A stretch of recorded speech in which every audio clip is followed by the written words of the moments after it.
Good morning, everyone. How's everyone this morning? Good morning. Thumbs up for good, thumbs down for bad. Thank you for your patience while we admit everyone through. We have estimated about 80 people coming this morning, so we're just letting them through one at a time. So thank you for your patience this morning, and I wanted to start today by acknowledging the traditional owners of the land upon which the University of Wollongong stands, which is where I am today, the Dharawal people. I pay my respects to their elders, both past and present. If you wanted to acknowledge the land from which you're attending today, please feel free to do so using the chat function. My name's Paris Dennett, and I'm the Alumni Relations Coordinator for the Faculty of Business and Law here at the University of Wollongong. And it's a pleasure to welcome you all here today. So this is our second virtual workshop for the UOW Skills Foundry, a series of hands-on professional development workshops specifically shaped for UOW alumni. Welcome to the Boardroom is designed to help you step up into a board position if you're not already. If you're looking to take the next step in your career, want to give your time and talents to a good cause, or want your CV to stand out from the crowd, a board position could be your next move. So we have alumni participating today from all over Australia and even a few from overseas. So wherever in the world you are today, welcome. I'd also like to specifically welcome some of the Leadership Illawarra Program's 2020 cohort. Leadership Illawarra Program is a collaboration between the University of Wollongong Sydney Business School, Regional Development Illawarra and the Illawarra Connection. So just a bit of housekeeping to start. There's quite a few of us on this virtual workshop today. So if you could please keep your microphone on mute to avoid any background noise, that would really be appreciated. Please keep your camera on, as this is an interactive workshop and we do want to see your faces. I do understand a few of you have other commitments, so you're going to do a bit of coming and going today. That's absolutely fine. We understand you're very busy. My colleague will be watching the waiting room, so she'll be able to readmit you back into the workshop. If you have any questions throughout, please feel free to add them into the chat section or use the raise your hand function, and I'll flag these one by one with Kylie, the facilitator. So as always with these types of workshops, I'm sure there'll be some technical glitches today, but we'll all work through them together. And if you drop off for any reason, as I said, we'll be there to let you back in. There will be 2 short 10-minute breaks throughout today's workshop, so you'll have time to get up, have a stretch and make a cup of tea. We'll also be doing a breakout room exercise, so you'll get a chance to talk with your fellow workshop participants in a little bit more of a one-on-one manner later on. So without any further delay, today's workshop is facilitated by Kylie Hammond. Kylie is the CEO and founder of Director Institute, Next Generation Directors. They are the fastest growing network of director talent in Australia. Kylie is a leading consultant in board and executive search and board talent management, in addition to being Australia's foremost CEO business mentor. Kylie represents executive clients via her exclusive board and talent management programs, manages a number of executive search engagements, and coaches a range of clients across executive leadership, sales, business, women's issues, and career development areas. An experienced board director, serial entrepreneur, and angel investor, Kylie founded Director Institute Next Generation Directors with a direct purpose of developing and connecting the next generation of board directors with Australian and international organisations. So I hope you'll join me in welcoming Kylie to kick off today's virtual workshop. Thanks, Paris. Great to see so many people on today's call. That's a really, really impressive turnout. I appreciate this is all new paradigm coming online for these types of sessions. We've traditionally run these sessions for the University of Wollongong in the Sydney offices. Traditionally I've kind of, flown around the country and run these sessions. But with obviously the challenges that we've faced this year, we had to make the executive decision to shift to this new paradigm.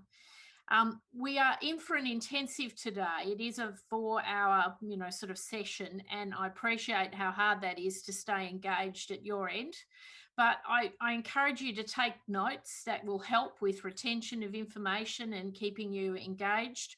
I encourage you to ask questions as we go along. We'll have a formal Q&A session at the end, and I'm going to try and make this as interactive as possible. I've been on a lot of webinars myself over the years, and I kind of get a bit annoyed. There's always a lot of fluff and it takes a long time to get to the important content. So that's not going to be the case today. I'm really going to deep dive very quickly into important information that you need to know to begin and advance your board careers. Some of you may already be on some boards, and I know Paris is going to do a little poll for me to find out who is currently on a board, so I can kind of tailor today's presentation. So if you're currently on a board, just respond to that poll and we'll gather that information. There's a few key things I'd like you to walk away from today's session with. And first and foremost is a game plan for how you are going to go forward. And you've kind of picked the right time to be doing this, just on the cusp of the end of the year. It's been a very challenging year, almost you could put it into the category of a disastrous year. But this is a very good time to be doing career planning, thinking about what you want your game plan to be for 2021, which I think will bring other challenges. And so I'd really like you to walk away with a clear understanding of some very practical steps that you can now take to start your board career and what you would actually need to do to make that happen. So we want you to walk away with that clear career plan. I want you to also walk away with a clear understanding of what your unique value proposition is to the board. And this is where a lot of people trip up. There are a large number of people that would like to be on boards. And unless you really are crystal clear on what it is you're bringing to the table and how that could assist the organisation, how that could assist the board, you're going to find the whole recruitment process very difficult to execute and quite challenging to find the right roles and the right opportunities. And so we're going to spend a fair bit of today talking about that unique value proposition. What is the board looking for and what you actually bring to the table, and how you can showcase that information, whether that be in your resumes and your LinkedIn profiles, to assist you with that recruitment process. So that's going to be an opportunity also for you guys to do little exercises during the session today. And then finally, I'm going to share with you my absolute hacks, my shortcuts, my lessons from the market, so that you could accelerate this and literally, if you are serious about this, head into 2021 with a game plan to get onto a number of boards if you wish, and actually generate really nice income from that work. And that could be of real interest to a number of you. Some of you may be currently facing a redundancy or having to pivot your career. This may be a timely phone call session that actually helps you decide, well, look, I'm going to go in a slightly different direction here, and I'm going to start to bring board roles into my portfolio. So they're the sort of key things I'd like you to land on today. All the participants in today's call are going to get access to, if you've got to drop off the call, we're going to provide a recording of today's call available, which is a little bit different to what we normally do, but we know some people have to drop in and out, so you're going to get a recording. You're also going to get membership, complimentary membership. I'm sponsoring this membership to the Director Institute. It's a 1-year membership. The reason I'm doing this is because I recognize that many of you on this call today are top talent, and I want you in my network. And I want to give you that genuine opportunity to get onto some boards. So we're going to make a full year's membership available to you, and Paris will execute that after the call, give you your logins, and you'll be able to come into my little world, and you'll be able to meet with me one-on-one, and we'll be able to work out a game plan for you on an individual basis. So without further ado, I'm going to get cracking, and I want to start with a briefing on what's actually going on in the board recruitment market, what's going on in business, what am I hearing, what am I seeing, this has been a year like no other, and we're probably all a little bit tired of hearing about it being unprecedented, but it is very, very interesting what has transpired. Some of us who have been monitoring economic cycles and markets predicted that some form of economic collapse or crash would happen this year. We just didn't kind of foresee it would be on the back of a health crisis, a pandemic. The reality is that business has changed, in my opinion, forever. I do not see us going back to the old ways of doing things. And when I'm speaking to people, I'm finding that people fall into one of two camps. They're either in the camp where they don't think anything really that substantial is going on and that everything's going to go back to normal as soon as borders reopen and as soon as lockdowns end, it's all going to go back magically to normal. But then you have on the other side, people who are very, very alarmed and very, very concerned. And just yesterday, I was reading a report from the Chamber of Commerce on the Gold Coast, and they'd surveyed businesses up here on the Gold Coast, and 90% of them believe that they're going to go under as soon as the stimulus stops, as soon as the JobKeeper and the packages come to an end. Now, I was gobsmacked by that number, and I had to go and verify it because that number seems so off the charts high. But I think that is an indication of just how alarmed people are with what's transpiring, and people who are at the coalface who have been trying to get businesses up and going and have faced border closures or whatever are really feeling very, very concerned. The board recruitment market itself has continued, to go along its merry way. It was a little bit quiet in March when we had the first sort of initial shocks taking place, but it has held its own, and we are recruiting board members across all sectors. So it's not like traditional recruitment where the taps get turned off, the headcount disappears. Board recruitment continues on its merry way because it has to. You have to still appoint really good people to the board, to get through crises like this. And people resign from boards, and so you have to replace them. So there's a whole range of reasons that this side of the market continues on. Everywhere that we look, there are challenges. It doesn't matter which part of the board recruitment market we look, we're seeing some issues. And I'm going to start with the startup business community. We do a lot of recruitment for startups, upstarts, small businesses that are backed by private equity or venture capital. And they were kind of hit with a perfect storm. They were told, if you can't get your business through to be cash flow positive, if you can't get the business to hold its own, you're probably not going to get those additional injections of cash into the business. And so initially there was a real tightening of the private equity funding for these businesses because everyone got very, very nervous there for a while. And so it's probably been a blessing for some businesses because some of these startups were just kind of hoping for the best and getting a lot of money in the door and didn't necessarily have the business plans to go forward.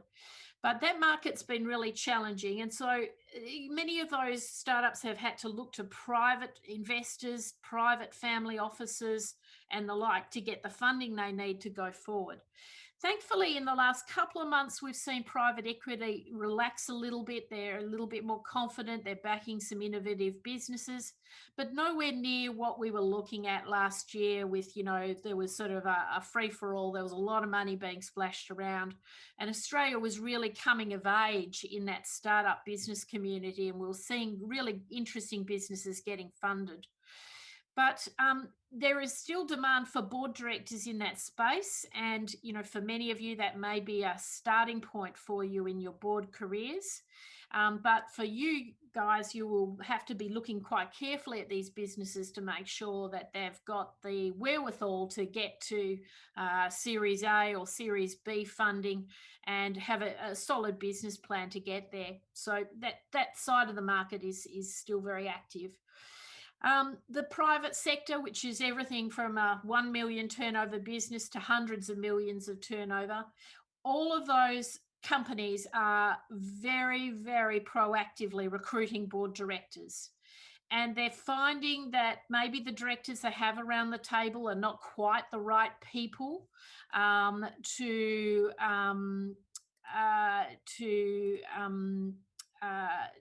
go forward. And we're finding that those people are being replaced. So we actually see board directors being rolled off the board, and they're just not adding the value, or they're not helping the business. And the sorts of requests I'm getting is from board members or owners of businesses saying, Kylie, I need someone who can deal with the banks for me. I need someone who can turn the business around. I need someone who can help me divest assets. I need someone who can help navigate the way through and really reposition the business, sometimes to recapitalize the business to go forward. And you've seen businesses do quite radical pivots, which is really great to see. Private businesses have that advantage. They can move quite quickly. So there's been some action there in that space. And so a lot of board roles in that sector. That also is probably very well compensated. If you're thinking about a board career, a lot of people think ASX and that's where we want to go. But private board appointments are very well compensated. And there's two types of appointments. There's advisory board roles that come up, and there's non-executive directors. And I'll go into a bit more detail during today about what's the difference between the two. But there's a lot of those roles available in that space. Then we come across to government, and government is a big employer when the chips are down. Usually governments, recruitment processes still remain in place. They still recruit people. They tend to carry a little bit more of the load when there is a time of crisis. Boards in the government space are very actively being recruited for. And of course, in certain states, we have potentially changes of government coming up. Like, for example, in Queensland, we're down to the wire with the election on the weekend. My intel is telling me it could go either way. Palaszczuk was considered to be a bit of a shoo-in. And then at the last minute, she's obviously got some reports that she's in a bit of trouble. And so she sort of tried a few curveballs. She tried to rush through euthanasia legislation and things like that to try and sort of pull a rabbit out of a hat. So there could be an upset up here in Queensland. And that changes the dynamic for the boards, because when that happens, there's a big reset of the boards. There's an opportunity there potentially for people, particularly in states where there's infrastructure building going on. There's a lot of growth. They tend to gravitate towards commercially minded directors to serve on those boards. So that whole part of the market is very, very interesting, and that's still rolling along quite nicely. In a state like New South Wales, where many of you will be based, New South Wales has about 4,000 boards, government boards, which is an enormous number, but there's a board for everything. There's the Coffs Harbour Banana Growers Association, right through to, big infrastructure boards within the state. And of course, there's been a few challenges in New South Wales in recent times with the government there, but the boards, continue on with the recruitment process. Then we come across to the not-for-profit sector, and this sector has just been hit so hard by COVID. Even heading into COVID, though, I think there was fundraising fatigue. There was fatigue around not-for-profits and charities. There was a lot of challenges raising funds in those space, and I'm sure a number of you will be on a not-for-profit board. And if you've been in the process of raising funds, it's really, really hard. It's very challenging to get cut through. Many of these not-for-profits, there's 15,000 not-for-profits in Australia. Many of these, in my opinion, won't make it. I think you're going to see many of them die on the vine. And the ones that survive may have to really seriously look at consolidation and merging with other not-for-profits and becoming a lot more commercially minded. And that may mean they've got to bring in commercially minded candidates onto the board. It may also mean they've got to compensate some of their candidates traditionally, the not-for-profit sector has been unpaid, volunteered in terms of board seats. And whilst I certainly acknowledge that that is par for the course, and in some cases it's necessary to have the board not overly compensated, sometimes when you're trying to pivot a very substantial not-for-profit business, you need expert advice, you need bankers on your board, you need investment, you need really commercially minded executives. And hence, you've got to kind of look at maybe compensating these people, because they won't give up their time necessarily for free, particularly in a time of crisis. So we find a lot of people now who are, maybe they've got troubles in their own portfolio. Maybe they've lost some income. Maybe they, are, concerned about their own welfare, their own job.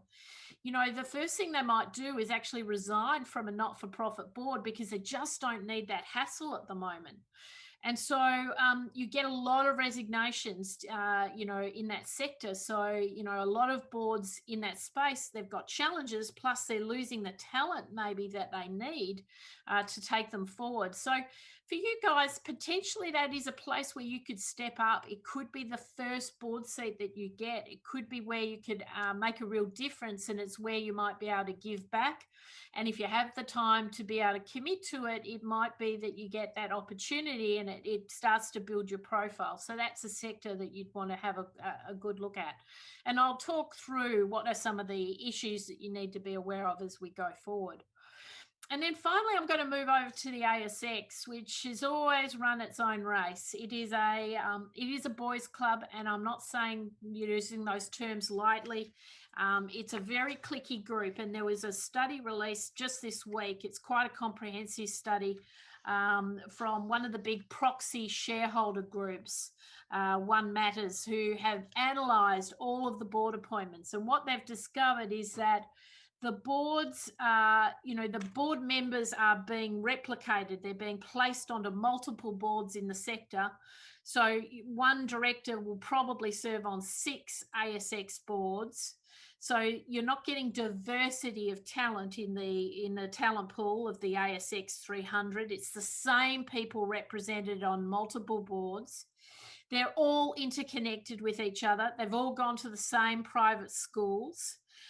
There was a who's who study that tracked them back to 5 or 6 private boys' schools, unfortunately. So that's where that game is at. So they've probably gone to school together. They've probably got their kids at the same schools. And they've come from the same socio-economic sort of background. So, white, pale, stale, as they sort of like to say.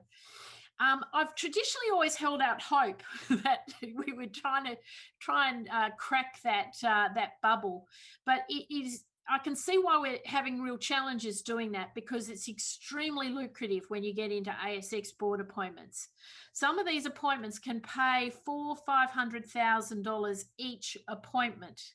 So, when you're in there and you're on 2 million in board fees, you're pretty reluctant to let in next generation director talent. You're pretty reluctant to give up your board seat. And most of those board seats roll for 3 years. And that is often in the face of, delivering very poor results. People do not roll board directors very often. Now, the proxy voters, the shareholder activists are trying to shake that up, but it's very hard. You've got a sort of a 3-strike model before you can try and roll people. You need a lot of shareholders to come together to agitate to change an underperforming board.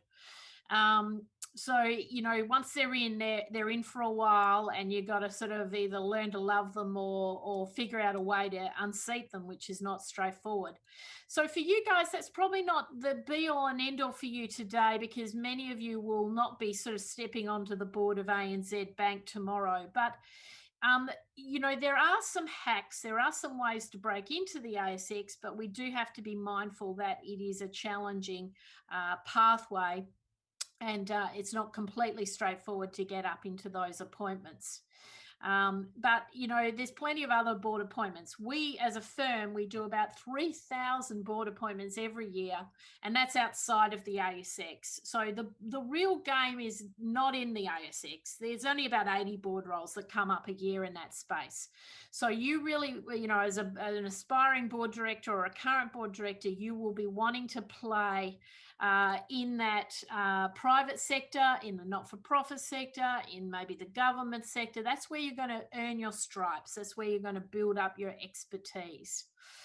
Now, in terms of just the overarching sort of issues, we are facing a tsunami of economic problems. In my opinion, once we made the decision to roll out this massive stimulus package, we've got many businesses now on the drip and are really going to be facing a real problem once that stimulus starts to come off. And even as it's starting to taper off, we're seeing problems. The liquidators and the administrators are on standby for this massive surge of businesses going under, which is going to be an absolute tragedy. Now, even though they opened up the borders or eased the restrictions in Melbourne in terms of, the announcements this week, in my opinion, it's too far gone. So many of those businesses were, sort of really struggling. They're on their last days. And so we're going to see a lot of businesses, especially small to medium enterprises, unfortunately go under. Unemployment right now in Australia, in my opinion, is tracking very close to 20%. I don't care what anyone's telling me from the government. I'm seeing 1 in 5 either unemployed or underemployed. So you have major challenges ahead because, everyone's connected to somebody who's unemployed or is experiencing financial difficulties. That means money stays in the pocket. No one's going to be using disposable income to even go to a cafe if they don't have to. They're not going to book expensive holidays. They're not going to go and be, sort of going crazy with their money right now. So it's all got a bit of a snowball effect here. And as board members and aspiring board members, we have to be aware of this. And in my opinion, we're in probably the most volatile period in history, as far as I'm aware. We're leading into an election next week in the US. Very volatile, very, hangs in the balance and what the ramifications might be for the whole world. And you can't think that you're here in Australia and it's not going to have an impact. It's having an impact. Our major trading partner, China, the supply chain has changed forever. Australians are walking with their feet where they can and looking for alternative suppliers like India and Japan and the like. So the supply chain's changed forever. The employment landscape has changed forever. Financially, there's challenges ahead like that we just wouldn't believe. And when the government announced all that stimulus, they provided to the banks a guarantee. So they were expecting the banks to step up and lend money. And they would guarantee literally billions of that money to be lent to small business and business enterprises. Of the amount of money that could have been lent, only about 2 to 5% was taken up by the lenders. So the banks did not step up. And that's a real tragedy because the money wasn't provided to these businesses to get going. So there's very little finance available in the market. And so that, creates, additional problems. So in my opinion, and I'm not going to be jumping down conspiracy theories today. I'll leave that maybe till when we meet in person and we have a few whiskeys. I'm going to sort of hold back from going down that rabbit hole. But we are looking at very serious economic circumstances. And in my opinion, 2021 could be dramatically worse. It's like we've had the health crisis and the health issues, and people are still very nervous about second waves. Europe is now into second wave. We've got Europe going into major lockdowns. Ireland went into a lockdown for 6 weeks. Israel is in lockdown. Various sort of parts of Europe are locking down again. They've got very high case numbers, not actually a lot of deaths increasing, which is a blessing, but the case numbers are very, very high. And you're seeing different variations of the virus. You're getting different strains. So there's all sorts of issues still to deal with on that health front. But then on the financial front, I personally believe the financial cost will be so much greater than the virus. And so we're looking at a really, really challenging period. And it's going to take a different mindset to get through this. You're going to have to, in some cases, shut certain businesses down. That industry is no longer viable. Or you're going to have to pivot parts of your business to somewhere else to make money. Our business itself, you know, we had to pivot. We were very fortunate. We are 100% virtual. We had all of our systems in place, but, you know, we're not making the same revenues as we did in certain parts of the business. And so we've got to offer different services to the market, and we've had to pivot very quickly to do that. Every business is going to have to do a reality check and really work out what is the way forward. And then for all of you as individuals, this is your time to really rethink how you're going to go forward, because I suspect many of you on the call are very reliant on one or two primary sources of income. You're reliant maybe on an employer who pays your salary. You may be reliant on a particular business or a particular investment portfolio. And that game may dramatically change for you. And, you know, hence you're going to have to look at what I call a portfolio career, starting to pivot towards, you know, actually operating so that you have multiple sources of income and you are not exposed to, you know, sort of the peaks, the troughs, and so on. And this is a perfect time for all of you to be planning for this and working out how you're going to go forward.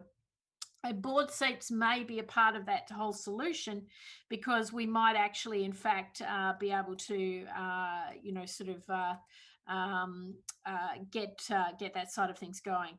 Now, I'm just going to share my screen with you. Just give me 2 ticks. I'm going to get our little PowerPoint rolling.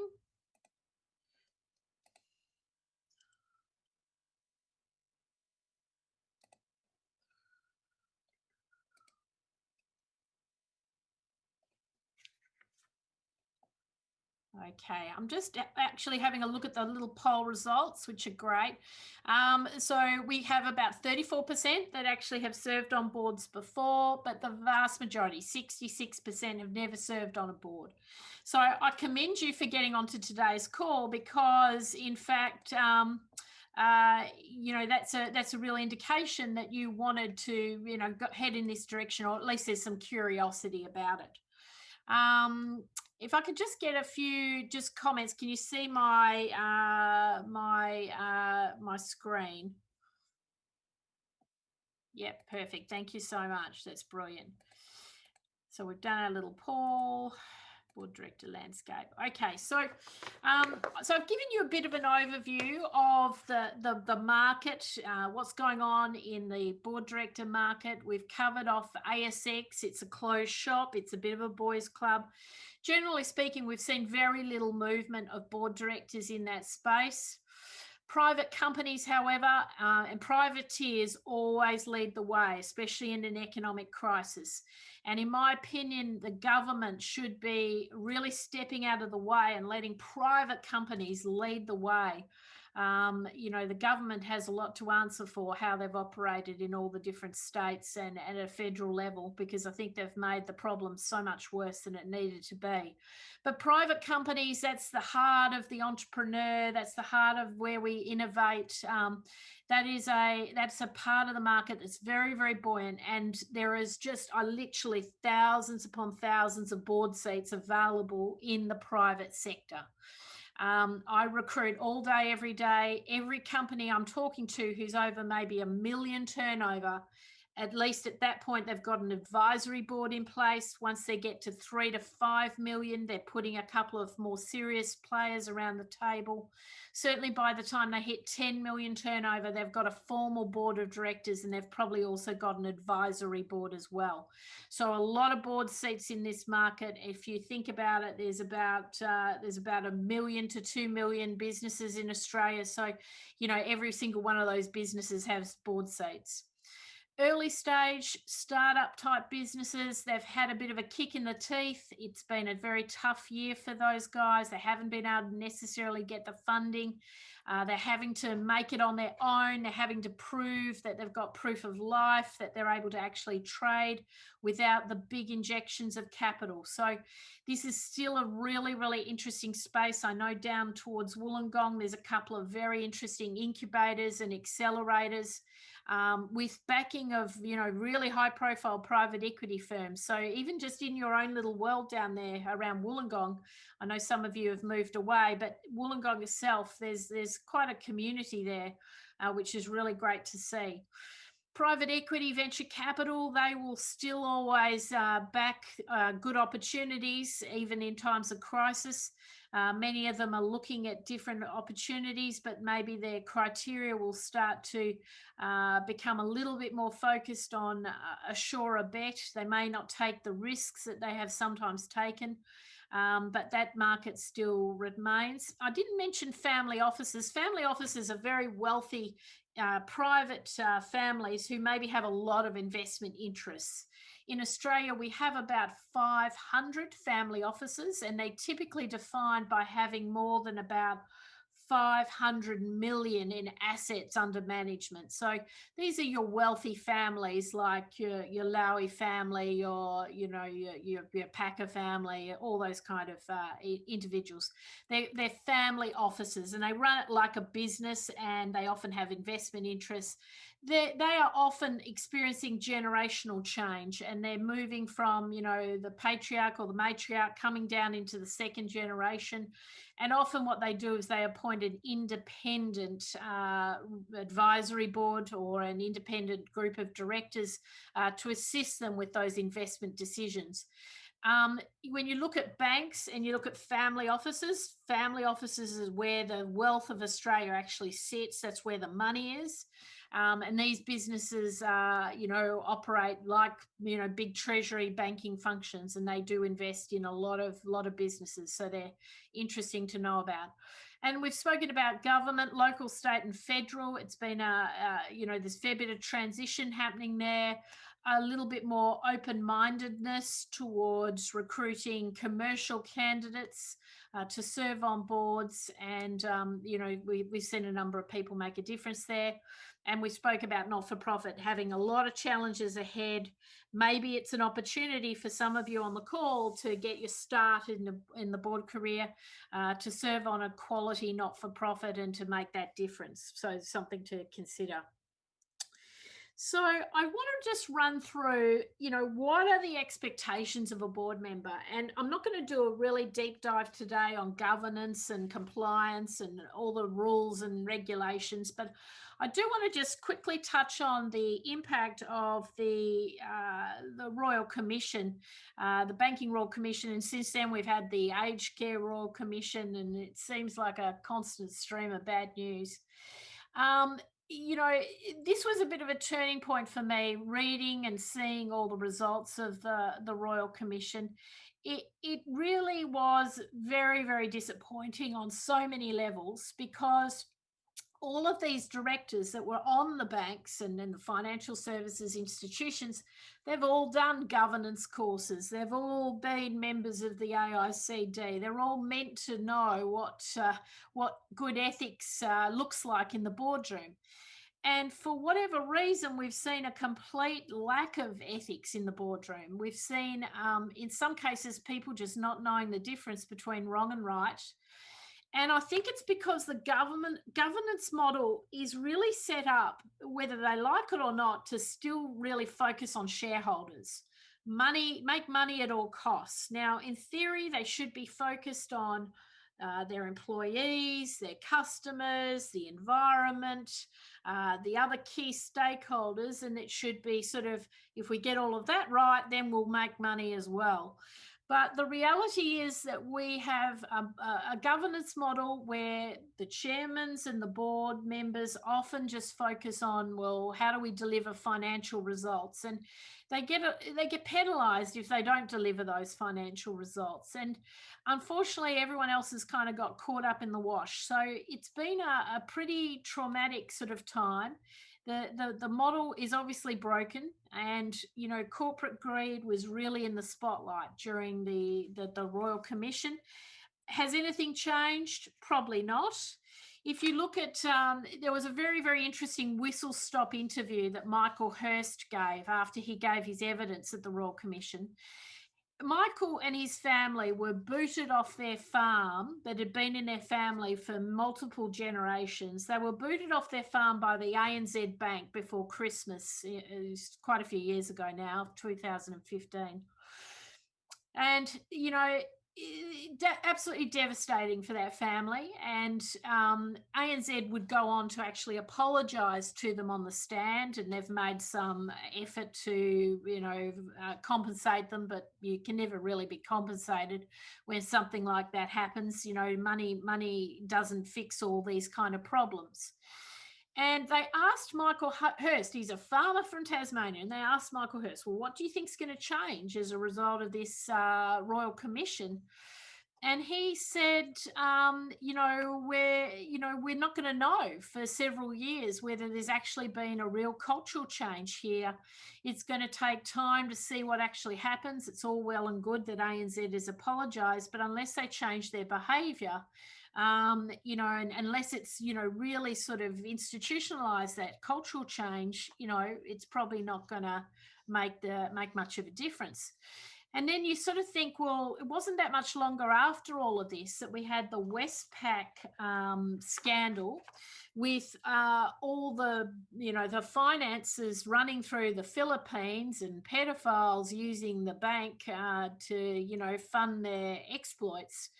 And, the whole bank, the board of Westpac rolled and so on. So, it seems to be that every few months we get another scandal, we get another issue, and nothing much has changed. So, again, it comes back to cultural issues, and maybe the model is flawed, and we need to think about bringing in more ethical board directors. And it's why we put a great emphasis on educating our members about ethics in the boardroom, and what does that really mean, and how do you make ethical business decisions?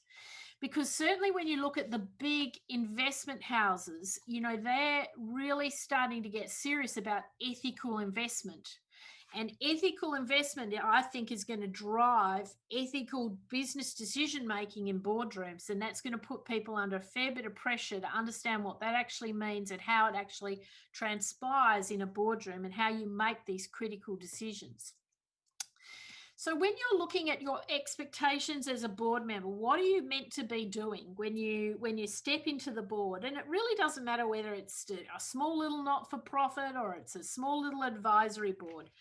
Keep these things very much close to your heart. You have corporate social responsibility, that the business is like an individual, and how that individual acts has ramifications for the employees, for the customers, for the environment, for the safety in the business, the key stakeholders, the investors. You have a corporate social responsibility. You have a real responsibility, obviously, to follow the Corporations Act and to undertake the duties of directors. And there's no getting away from this. This is very much closely aligned to the law, the rule of law. What are the rules? What can you do, what you can't do? You do need to understand those director duties. And there's a number of ways you can get up to speed with that. You don't need to go and do an 8-day course at this stage, but you can read up on your director duties. And I'm going to go through the basics today, but you can get up to speed pretty quickly with what you need to do as a director. You need to bring that sense of wrong and right into the boardroom and act ethically. and, to do the least amount of harm, really taking that mindset that when you make a decision, how can we do it so that we achieve the greatest good for the most people and achieve the least amount of harm. Risk management is so critical to all of this, how you manage risk. And risk is much broader than just financial risk. It covers your assets, it covers your intellectual property, it covers your data. In many businesses, the keys to the kingdom is actually the data in the business. How do you protect that data? Who has the data? Which environment is it being hosted in? Is it in an Amazon server here in Sydney, or is it offshore? And do we need to make sure it's onshore? All those kind of things. Risk management also covers your human capital, and increasingly we're going to see an emphasis on the responsibilities to the human capital in the business. Now, in Queensland just recently, we have passed new legislation which is to do with wage theft. And this has been a common theme in the last few months. Every time I open the paper, someone else is declaring, oopsie, we have underpaid our staff by XYZ million. Woolworths declared a 300 million plus underpayment issue. We have just had National Australia Bank come out and they've had to announce 128 million in underpayment. And you've got just a raft of household name businesses that are underpaying. Now, in Queensland, they have now legislated that the board directors can go to jail for 14 years if you underpay your staff. In the government's view, the only way to get people to start taking this seriously is to actually really make the penalties so great that you've really got to get your house in order. And when you think about it, if you've got the right HR systems and payroll systems, really this shouldn't be happening. You shouldn't be underpaying your staff. Now, I appreciate that it's a complex award-based environment and you've got all different enterprise agreements and part-time, salaried people, casuals, and it can create a lot of complexity when calculating people's pay. But in my opinion, you can't have this many people being underpaid out of blue chip organisations by mistake. There's no two ways about it. Some businesses have actually profited very nicely from this underpayment issue for many, many years in some cases. So unless a spotlight is put on this, people aren't going to step up, and the board certainly aren't going to worry about HR compliance, whereas now they might. So Queensland, West Australia and Victoria have all shifted towards, actual really serious legal penalties for underpayment, for wage theft. And I think you'll see it follow suit in other places like New South Wales, which will have very big ramifications. So directors have a lot of responsibility around managing the risks in the business and having a real finger on the pulse where that's concerned. Now, you have non-executive directors and you have advisory board members. And I'm sure some of you don't know the difference, and that's perfectly fine. It takes a little bit to get your head around these things. Non-executive directors are listed with ASIC. They're actually on the ASIC records as being a fiduciary director of the company. And so when you join a board and you are invited to become a non-executive director, you will sign a consent to act form. And that consent to act form will go into ASIC, and then you'll be on the official registry as being a director of the company. And that means that if something goes wrong with that business, if the business doesn't pay its bills, you can ring the director up and you can say, well, mate, you need to pay your bills on time, or we're going to take legal action against the business, or we're going to try and wind you up, or whatever. So you become responsible for the actual financial and the legal health of that entity. So it's a very official, legal sort of step, becoming a non-executive director. executive directors work in the business. They're actually doing the work. They're the CEO, they're the marketing officer, they're the HR director. They're the people working in the business, executive directors. Non-executive directors don't work in the business. They typically serve on the board. That's not to say they might not walk through the office every now and again and take a look-see, but they are removed. The board is above the company and the CEO and executive team report to the board. So the non-executive directors are serving on the board. Then you can have an advisory board member or an advisory board, and an advisory board member is not listed with ASIC. You have not taken on the financial and the legal responsibility for the company, but you give your advice. You might give your advice to the CEO. You might give your advice to the board. You might write a board paper to be presented to the board. They can take or leave your advice. Now, you need to be careful that you never get deemed to be a shadow director. A shadow director is actually a non-executive director who's pretending to be an advisory board member. They're actually running the company. They're making financial decisions about the company, but they don't want to take on the legal responsibility, so they step back. Now, I don't know if you remember Clive Palmer when he stepped out of some of his businesses. He was really running the business. Still, you know, he had his key people on the board as the directors, but he was standing back and he had phantom names and phantom email addresses. The Crown Casino example that we've just seen, James Packer, when he stepped off the board, was clearly still operating like a director of the business. He was getting financial information. He was making financial decisions. He was telling the executive team, you've got to go do this, you've got to do that, get cracking with this. And so he was effectively being a shadow director. So we want to be very careful that there's a nice demarcation between non-exec and advisory board. The strong benefit to all of you to potentially serve as advisory board members is you're not taking on that financial risk, you're not taking on that legal risk, you're not putting your assets at, in jeopardy.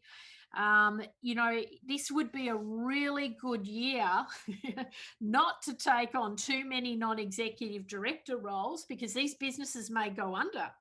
These businesses may have to be put into administration. Do you really want to be a part of that whole process? Probably not. Now, there's no shame in it, but, it's not necessarily the best experience for a first-time board director to have to go put businesses into administration and try and deal with liquidators and various disgruntled shareholders. So advisory board might be the way to go, because you get the benefit of being on a board, but you don't get all the stress and the heartache and the financial, responsibility. Sorry, I just wanted to see, there was something happening in the chat, but maybe Paris can let me know if there's any questions coming up along the way. These are the 4 key rules we've got to remember about what is your role as a company director. Now, there's a lot, so I'm summarizing very succinctly here, but for the purposes of today, this just gives you a bit of insight into what you need to do, and don't get too scared about it, but these are the things you just need to do when you become a non-executive director. Your first rule, you must act with care and with due diligence. This is a serious appointment. This is the highest honor that you can have in your corporate life, your corporate career. You are sitting at the top of the company, at the top of the apex. You're responsible for that health of that company, that financial and legal health of many different stakeholders who are all connected. And so you must act with care and due diligence, and you must act in good faith. And you must not improperly use your position. So an example of that might be that because you're a non-executive director of that not-for-profit, you get yourself a box seat at the AFL or the NRL grand final, or if you as a result of that position, you get your recruitment company to get a nice little juicy contract, on the back of that arrangement. So you've just got to be very, very careful that there's no conflicts of interest and that you're not using the position for your own personal benefit. And you absolutely must not use information incorrectly. You start to take on a very serious role, particularly if you're in a listed entity. You mustn't disclose information to the markets incorrectly. You can't do insider of trading. You really have to be very, very careful with the information that you're getting. You can't leak it out to other people, particularly if it's a public company. But even in a private company, you know, when my board, they get access to all sorts of information. They know about our challenges. I certainly wouldn't want my board directors having a little chit chat with other parties and telling them all my problems. You know, that this is an inner sanctum. So you must use this information very, very carefully that you get as a result of this work. So high levels of business ethics, high levels of confidentiality, really having yourself above the fray. And then you have a whole heap of other rules and regulations which are around insolvent trading in particular. At the moment, we have a small reprieve provided by the government, which means that directors can't be penalised at the moment for insolvent trading because of the challenging financial conditions. So, and at the moment, you can't easily wind a company up who's not paying their bills. You can't, you've got several months to give someone a statutory demand for money. So there's some things in play at the moment, which has given directors some comfort to be able to try and trade through, try and get through without necessarily putting a business into administration that probably shouldn't be put into administration. And then you have other responsibilities, disclosing director interests, lodging, information with ASIC. We're in an environment here in Australia where we want to see what we call continuous disclosure. Anything that would affect a shareholder's decision to be invested in your company has to be continually disclosed. So if you've just lost a major contract, if you're about to win a major contract, if you something that's going to make a material difference to the health of that business, it needs to be disclosed to ASIC. And that's why you see businesses go into trading halts when particular announcements are about to be made, so the shares can't be traded, so the information can't be disclosed. So that gives us a bit of a summary of, what we need to be aware of. I'm now going to kind of pivot. I'm just watching my time. We've got a little bit of time now to go on to some information about career planning. If there's any questions at this point, just shout out, Paris. Kylie, there was just one question around the Australian Institute of Company Directors and whether those courses are worthwhile and whether membership is also of benefit. Well, that's really good of you to ask that question today. So I'm the competitor to the Australian Institute of Company Directors. We would like you to be members of Director Institute. But by all means, explore your options. I will talk to you a little bit about training and what you need to do. We have taken an alternative approach to the education model. The AICD is fundamentally an education business, and they sell an education course, and it's about $10,000 or $11,000 to do it. It's a very substantial investment. It is, in my opinion, the content's a little bit tired and needs a bit of a refresh, but it is a recognised qualification. I never talk anyone out of doing education. It's all valuable. There's no downside really to it. But I think, there's an opportunity here to consider some different options in terms of governance training in particular. And as I said at the outset, the Royal Commission uncovered all of these wrongdoings. All of those directors have done an AICD course. So, you know, there's something a bit missing here with the governance structure and maybe the governance education that's coming through. And probably the missing piece is ethics and ethical business decision making, which probably needs to be covered more closely, more carefully. If you look at the Crown example, which I followed, I don't know if many of you watched the actual video of the interviews. It was probably one of the most fascinating things. If you're a student of law, you would have enjoyed it. But one of the things that came out was they did less than 1 hour's training on money laundering. All the directors had less than 1 hour's training on money laundering, which is one of the biggest issues that casinos face. And they really weren't across it at all. They really did not understand the risk in the issue. So there'll be opportunities throughout your board journey to pick up the right education at the right time. And you know, I want my directors to be across ethical business decision making and some of the modern challenges that we're facing, like, for example, cyber security issues, data breaches, having healthy workforces, you know, really managing the well-being of your workforce. So there's a lot of modern information that's coming through that's very, very important. All right, so I'm going to sort of pivot a little bit here, and I want to spend a little bit of time talking to you about planning for your board career. I do thousands of mentoring calls a year, literally thousands, and each call kind of follows the same format. Hi, Kylie. How are you going? I just wanted to touch base. And I'll say something like, well, what are your plans for the next 3 months? What are your goals for the next 3 months? What are your goals for the year? What type of board roles are you seeking to secure? What's the next appointment that you're looking to lock down? And I usually hear crickets at the end of the phone call, or I get very vague, wishy-washy answers. And people want to be on boards, but they don't break it down into the specifics of what they actually want to do and how they want to do it. So it's really important to have a game plan. And I think for everyone on the call now, even more so than ever before, it's paramount that you guys have a plan between now and Christmas, just even in terms of what you're going to do to go forward. Nobody has a successful board career without planning for it. It just does not happen. People don't just magically land on boards without really getting clarity around what they're trying to do.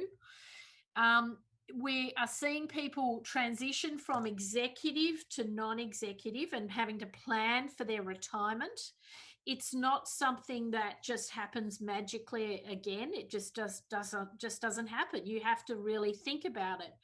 And it's been a big mistake that I've heard from many high-profile executives who were, for example, managing partners in law firms or accounting firms, and they left it till they left the firm to try and start their board career.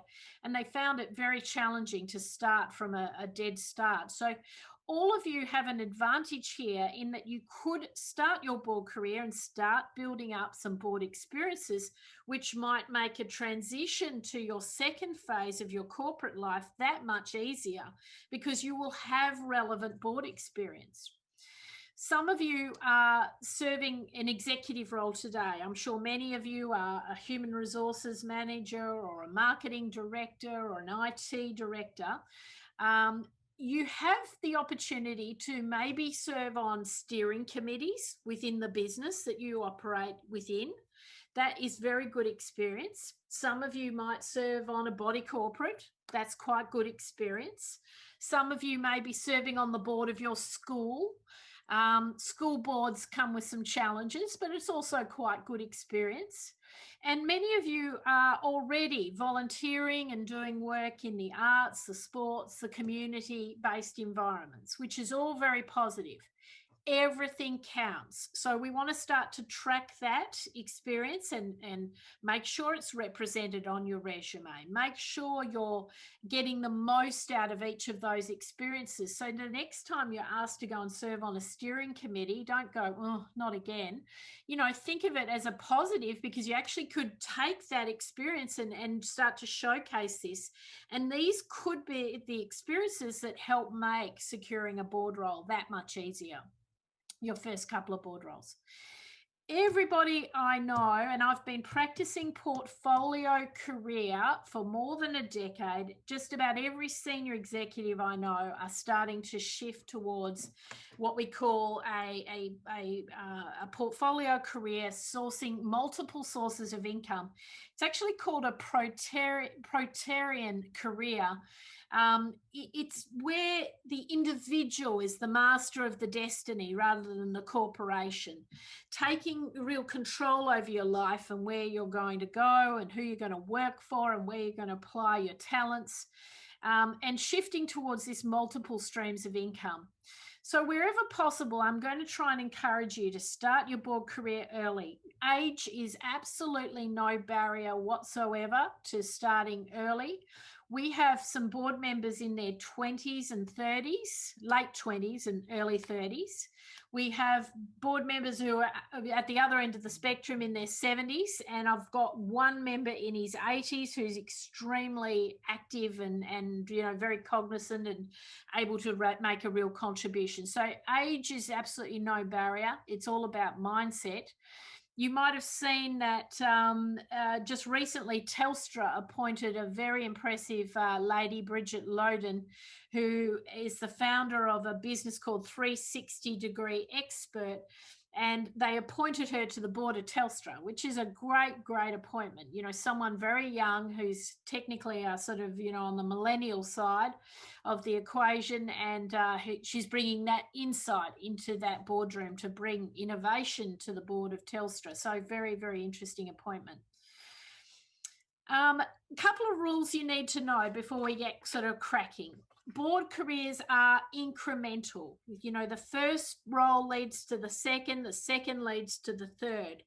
This is usually where most people trip up, because when they join our membership, and I'm sure when they're out there trying to do it on their own, they apply for the wrong type of role first. They go for the $60,000 a year board appointment in the 30 million turnover company, and they think they're going to get that first seat straight up. Or they say to me that, you know, I don't want to do unpaid work. I already volunteer at the soccer club. I already am the treasurer of the footy club.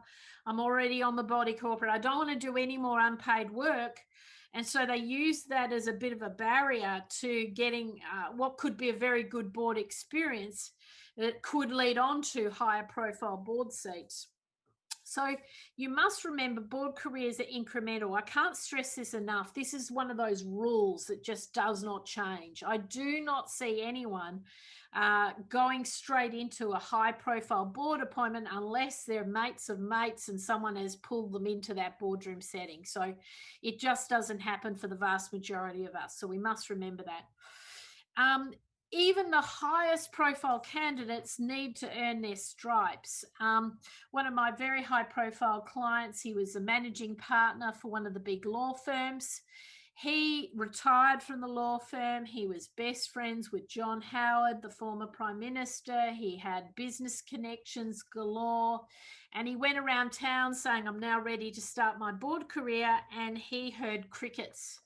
And he came to me and he said, look, I don't understand it. I just cannot get a single board seat. I went and spent time with Egon Zender. I've put in applications. I'm not even getting a phone call. And I said to this individual, what is happening, in my opinion, is you're perceived as being a high profile lawyer.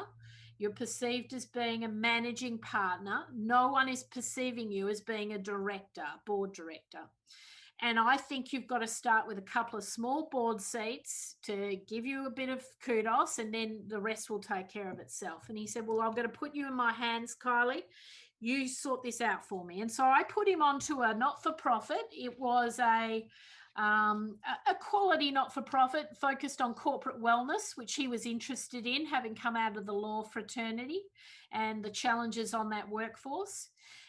We put him onto a corporate wellness board, and we put him onto it was a solar panel tiling business, a building business, which had solar panels that they put onto roofs, and it was very sophisticated, had won all these R&D awards, but it was a very small company, only a couple of million turnover. I put him onto those two boards, and then the phone started to ring, and he got onto other board seats very quickly. And he's today one of Australia's highest profile board directors. He's serving on literally ASX 50 boards and is very well respected. But he needed to make that little pivot and go onto a couple of small profile boards. And I see it all the time. So even if you've been a successful chief executive, even if you've got a real name and a reputation, you will find that you've still got to earn your stripes, and it's going to take a little bit to build that profile to get into those higher profile board seats. Now, I want to talk to you about portfolio careers and why it is so important. Firstly, it diversifies those income streams. It takes the pressure off, if the sky falls in and a piece of work comes to an end, you can still pay your mortgage on Friday, or you can still pay your staff or whatever. So I have practiced this portfolio career for many, many years, and I've managed to get myself quite diversified. My main contract is Director Institute, and that's about a quarter of my income. I do advisory work, I have some side businesses, and I have some board seats. And I'm going to get into a little bit of detail on my actual portfolio. Now, I'd normally do this as a whiteboard exercise, but I am doing this today just as a pre-populated whiteboard, because we had all these challenges last time we tried to flick to a whiteboard. And look, I'm not sharing this with you to show off, and the numbers are only relevant to me because that's what I aspire to earn. But I want to show you what's possible from a board portfolio perspective, from a portfolio career perspective. At the start of every year, actually probably from here till December, I'm starting to think about what I want 2021 to look like. I'll actually put myself into a formal planning day in December. I'll take some time out of the business. I'll take time out of the household. I'll go and maybe sit in a beautiful hotel suite, and I'll do my career plan for 2021. I've done this every year, and people who make plans and goals have a much higher chance of achieving those goals than people who don't plan. So I want to encourage you to go through a formal process. During this formal process, I set myself my financial goals. And in this case, for me, it's somewhere between $500,000 and $1 million. It has been higher than that in certain years. It won't be in the next, year or so, because it's going to be challenging. But as long as I land in that sort of sweet spot there, I can have the lifestyle that I want. I can achieve my own financial goals, and I've got, still enough time to be able to take a little bit of time out. Now, I actually have done the hard yards. I've done the 7-day-a-week business stints. So I've done the working 24/7. Been there and done that, had a heart attack, had to wake up to myself and really recalibrate my life and how I was operating. And I made a decision to move out of Sydney. I came up to the Gold Coast. I actually now work 3 to 4 days a week, and I really love that ratio. And I'm still maintaining the income levels, but I'm not working as physically hard as I was.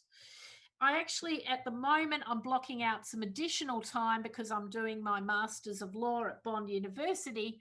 And so we've got a sort of a bit of a, extra bit of a challenge there, but I'll still maintain my financial goals. I always put 10% of my income back into myself, back into my own professional development year on year. I've done this religiously for the last 10 years. So in this case, this year I'm doing the masters, but I also invest in things like retreats, interesting courses. I'll go and do a digital marketing course. I'll go and do, eventually I'll do a mediation course because I'd like to work with family offices around mediation. Every year I do something, and I also take some of that money and put it obviously into my websites and my personal brand, refreshing my pictures, my look and feel of everything. I always put money back into that year on year. You can spot the people who don't do it. It's usually very flat and they did it once and they're trying to make it work, 5 years later. You've got to stay really current on that. These are your modern tools of trade, if you like. So it's really important. Now, it's no surprise, Director Institute is my main business, and that derives a salary. There's short-term and long-term incentive. There's equity obviously involved. There's a 3 to 5 year game plan. But if you go back to my 3 to 4 days a week, I don't allocate more than 80% of my time. So that's 80% of 3 to 4 days a week to Director Institute. Now, that is critical because I have to free up my other time to do the other things that would enable me to generate other income. So, DI obviously generates a lot of income and it is an important business, but it's not the only thing. And if the business fell over, I wouldn't be stranded. It's not the end of the world. But obviously that's not going to happen. We've got sort of other activities going on that can help carry the load. Now, at the heart of my skill set, I'm a coach, I'm a mentor, I'm a human resources expert. My executive coaching typically generates about $250,000 a year. I have run $1 million coaching practices. I don't need to do that these days, but I do like to maintain a finger on the pulse, doing some private coaching. They're typically platinum programs for me these days. And if you want to just go and have a look at a website, kyliehammond.com, just the .com. That's my platinum coaching sort of service. And I have a website just built for that. And we tick over, that $250,000 mark each year. Now, that alone would be, for some people, their sole source of income, but that is in addition to Director Institute's income. So it gives me some room to move. It gives me the ability to make another investment or to purchase another property. So it's very important income, and it gives me also benefit because I'm actually enjoying that work and I'm working with quality people, and they end up becoming Director Institute clients. Then on the other side, I'm still a corporate headhunter, and I do executive search each year. I typically do 10 to 12 assignments a year. I run them like a project. It's typically clients who've worked with me in the past, and they come back to me and they say, Kylie, can you do this search for us? And that can generate up to $500,000. So it's still a very lucrative little practice. I'm not actually touting for business. It just comes to me. I'm very fortunate. You may not have that scenario because you haven't been doing this for 20 years, but you've got to look at your different income streams and the potential. And you might need to make an investment in a website to generate leads, to get business to come into that aspect of the portfolio. So that's very lucrative for me.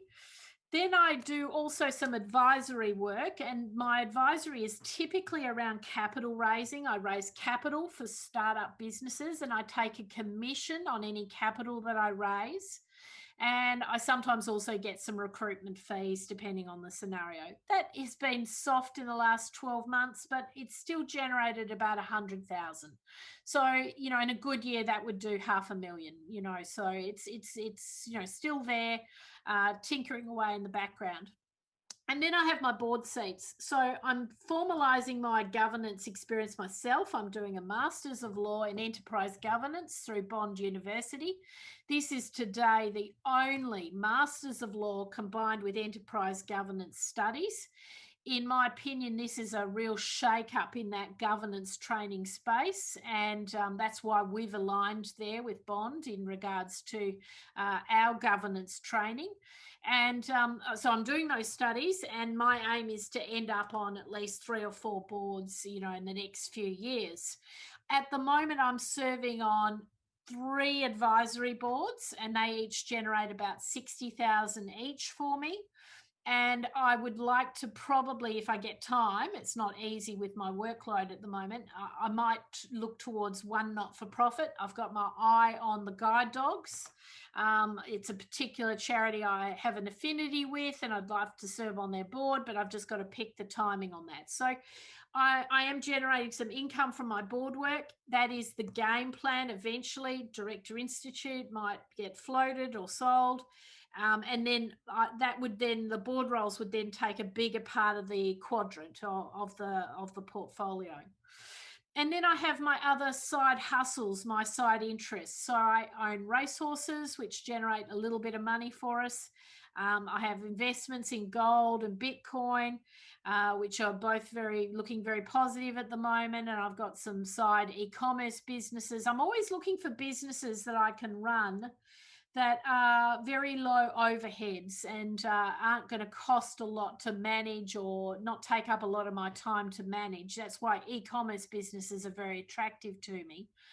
A client of mine in Sydney, she was very innovative, and she bought up laundromats, and she had 5 of them, and each laundromat generated 100,000 a year for her.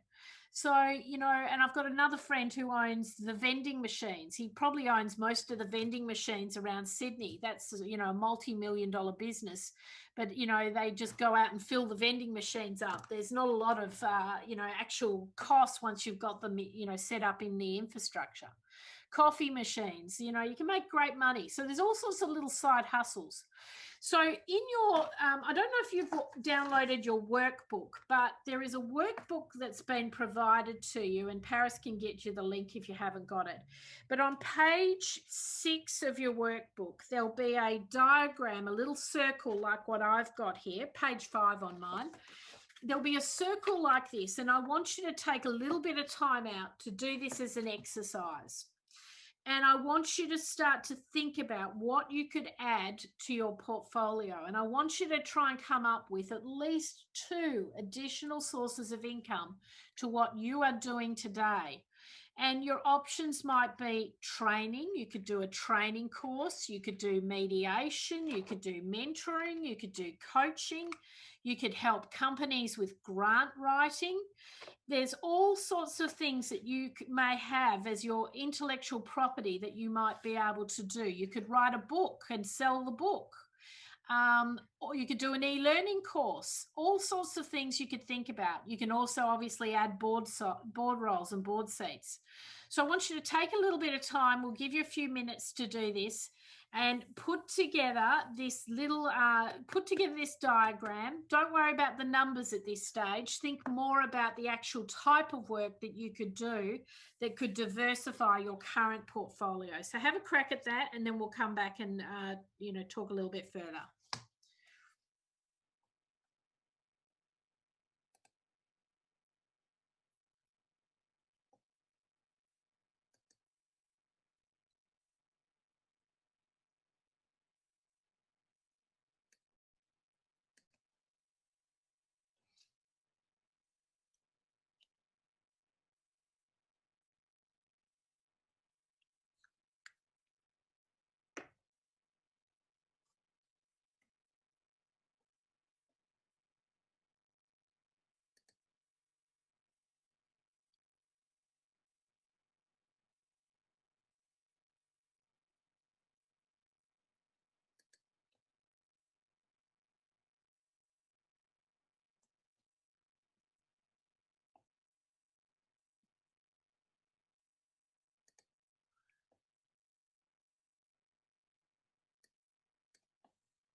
Okay, everyone.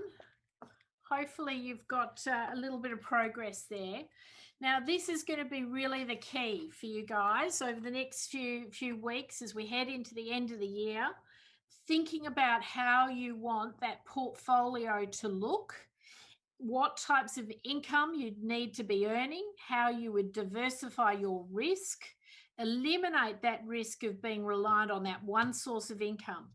I cannot tell you how many phone calls I've had in the last 3 months from people who did not think they were going to lose their job, who did not think they were going to be made redundant, who have rung me and said, I cannot believe it. I'm on the redundancy list. I now need to scramble and get new employment. And if you have additional sources of income, that's going to shelter you from those challenges. The rule of thumb is you must always have 6 months worth of income in your bank account. I know a lot of people don't. 6 months worth of income. I personally would prefer to have a month worth of income in the bank account to get through difficult times. Now, we may be on the verge of something much more substantial than what we've seen so far. You could see a stock market collapse, the likes of which we've never seen before. We could see the banks start to recall loans. They did that during GFC 1. So don't assume this can't get worse. So very important, you've got your financial game plan plus your career plan as to how you're going to go forward. And this can start to lead into what you're going to be doing in 2021.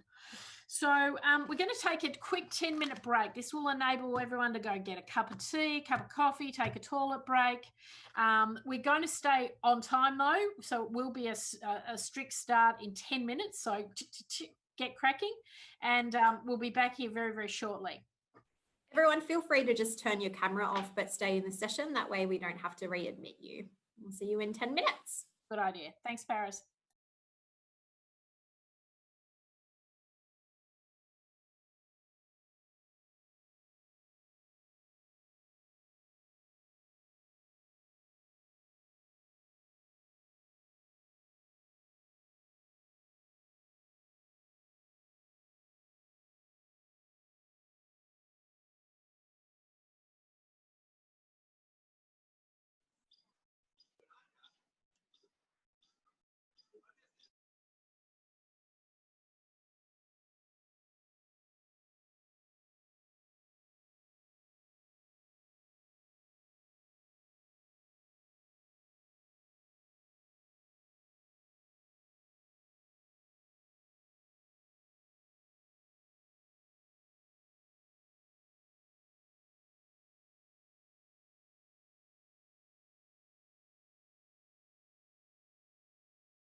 So Kylie, as everyone starts to sort of come back, there was a question earlier from Catherine around whether a banking or finance background was a prerequisite for a board position, and what other skills were desirable as well. And I know you'll probably touch on that throughout today, but I thought I'd just go back to that question. Yeah, sure.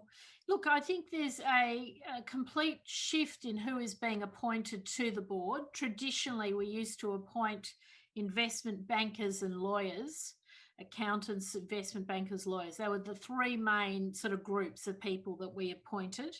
That has shifted radically in the last few years, and we're shifting towards what we call skill-based appointments and merit-based appointments. So it really doesn't matter what gender you are, what your background you're from, age, demographic, all those things don't really matter at all. The skills are what count. And there's no sort of limitations. Just about every skill may have a bearing on a particular board if it's to to address a particular type of issue. But we certainly look at people from finance backgrounds. IT, technology is now taking a seat in the boardroom. Human resources is taking a seat in the boardroom, and so is marketing, sales and marketing. So digital transformation is a big issue for a lot of companies. So the requests now are very broad. We used to, only get requests for the person done the AICD course and are they an accountant? It used to be very tight. Now it's like anything's on the table. So a background in banking and finance, very relevant. So there's no issues there. All right. Do you want me to get cracking, Paris, or do you want me to wait? Yeah, sure. We did have two other questions come through. So as people are coming back, I might just run those through as well. Right. Teresa Lewis, you had a question around committee members giving more of an advisory role. Would you like to elaborate on that if you're back from the break?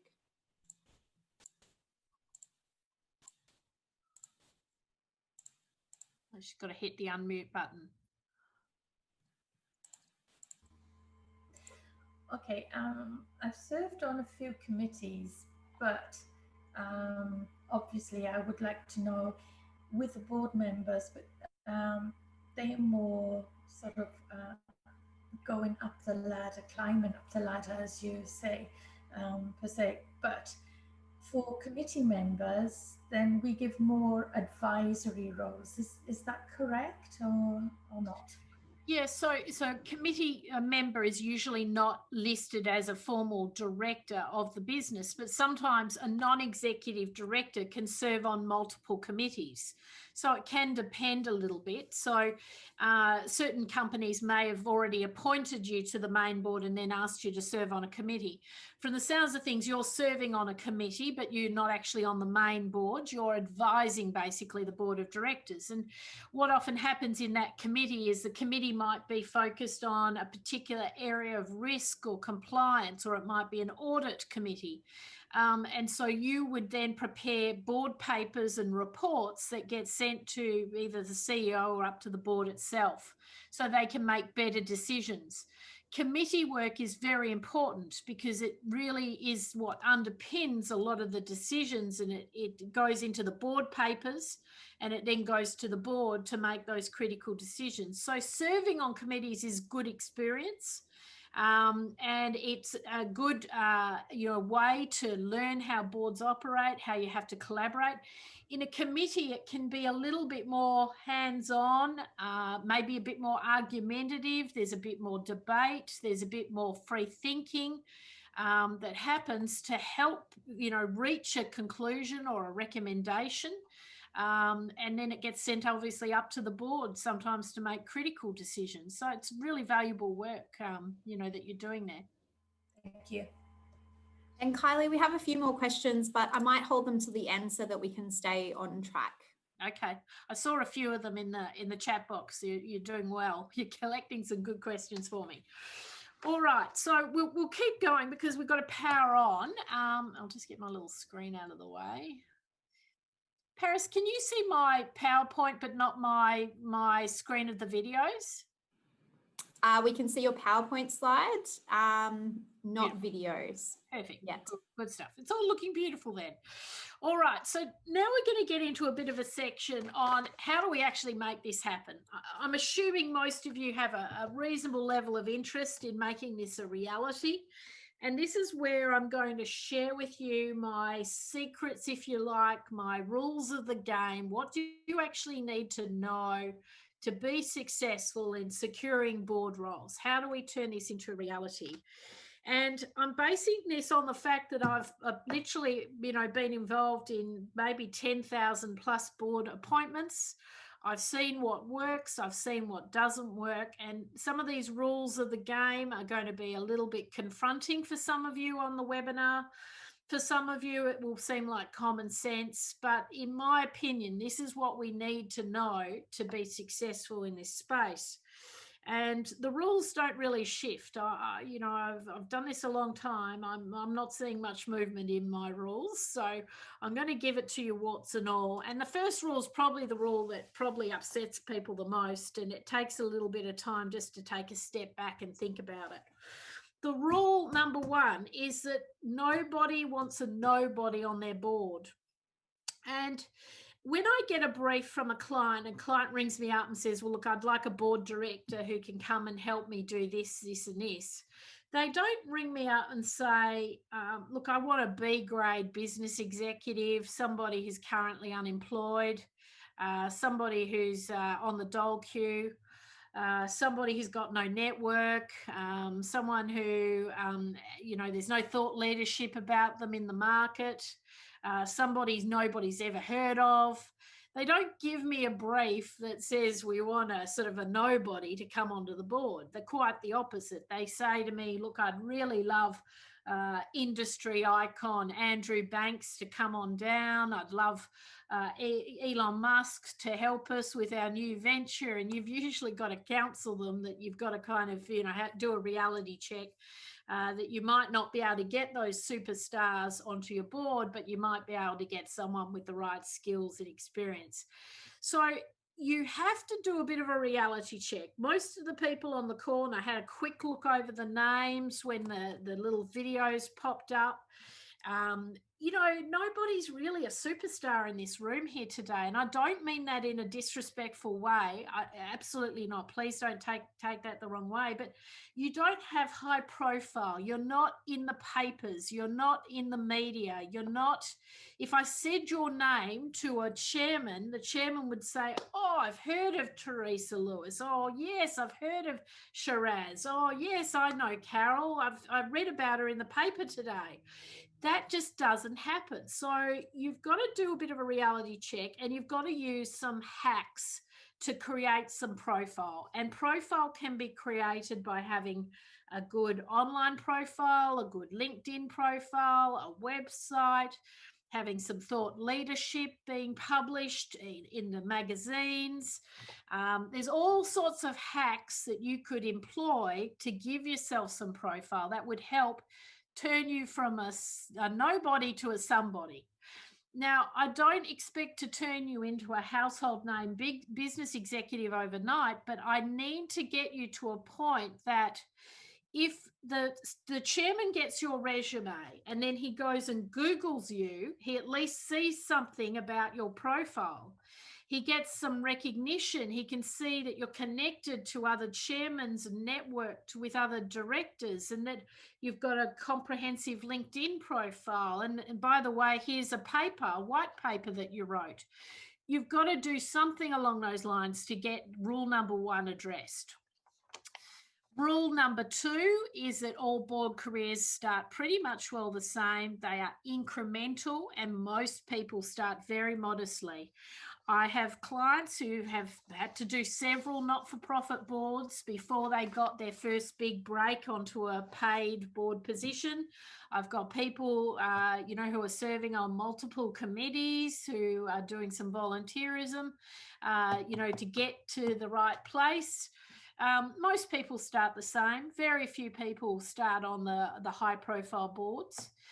And it's really important just to put the ego aside, because you're moving, even if you've been a big success in your corporate life, you're going into a different talent pool.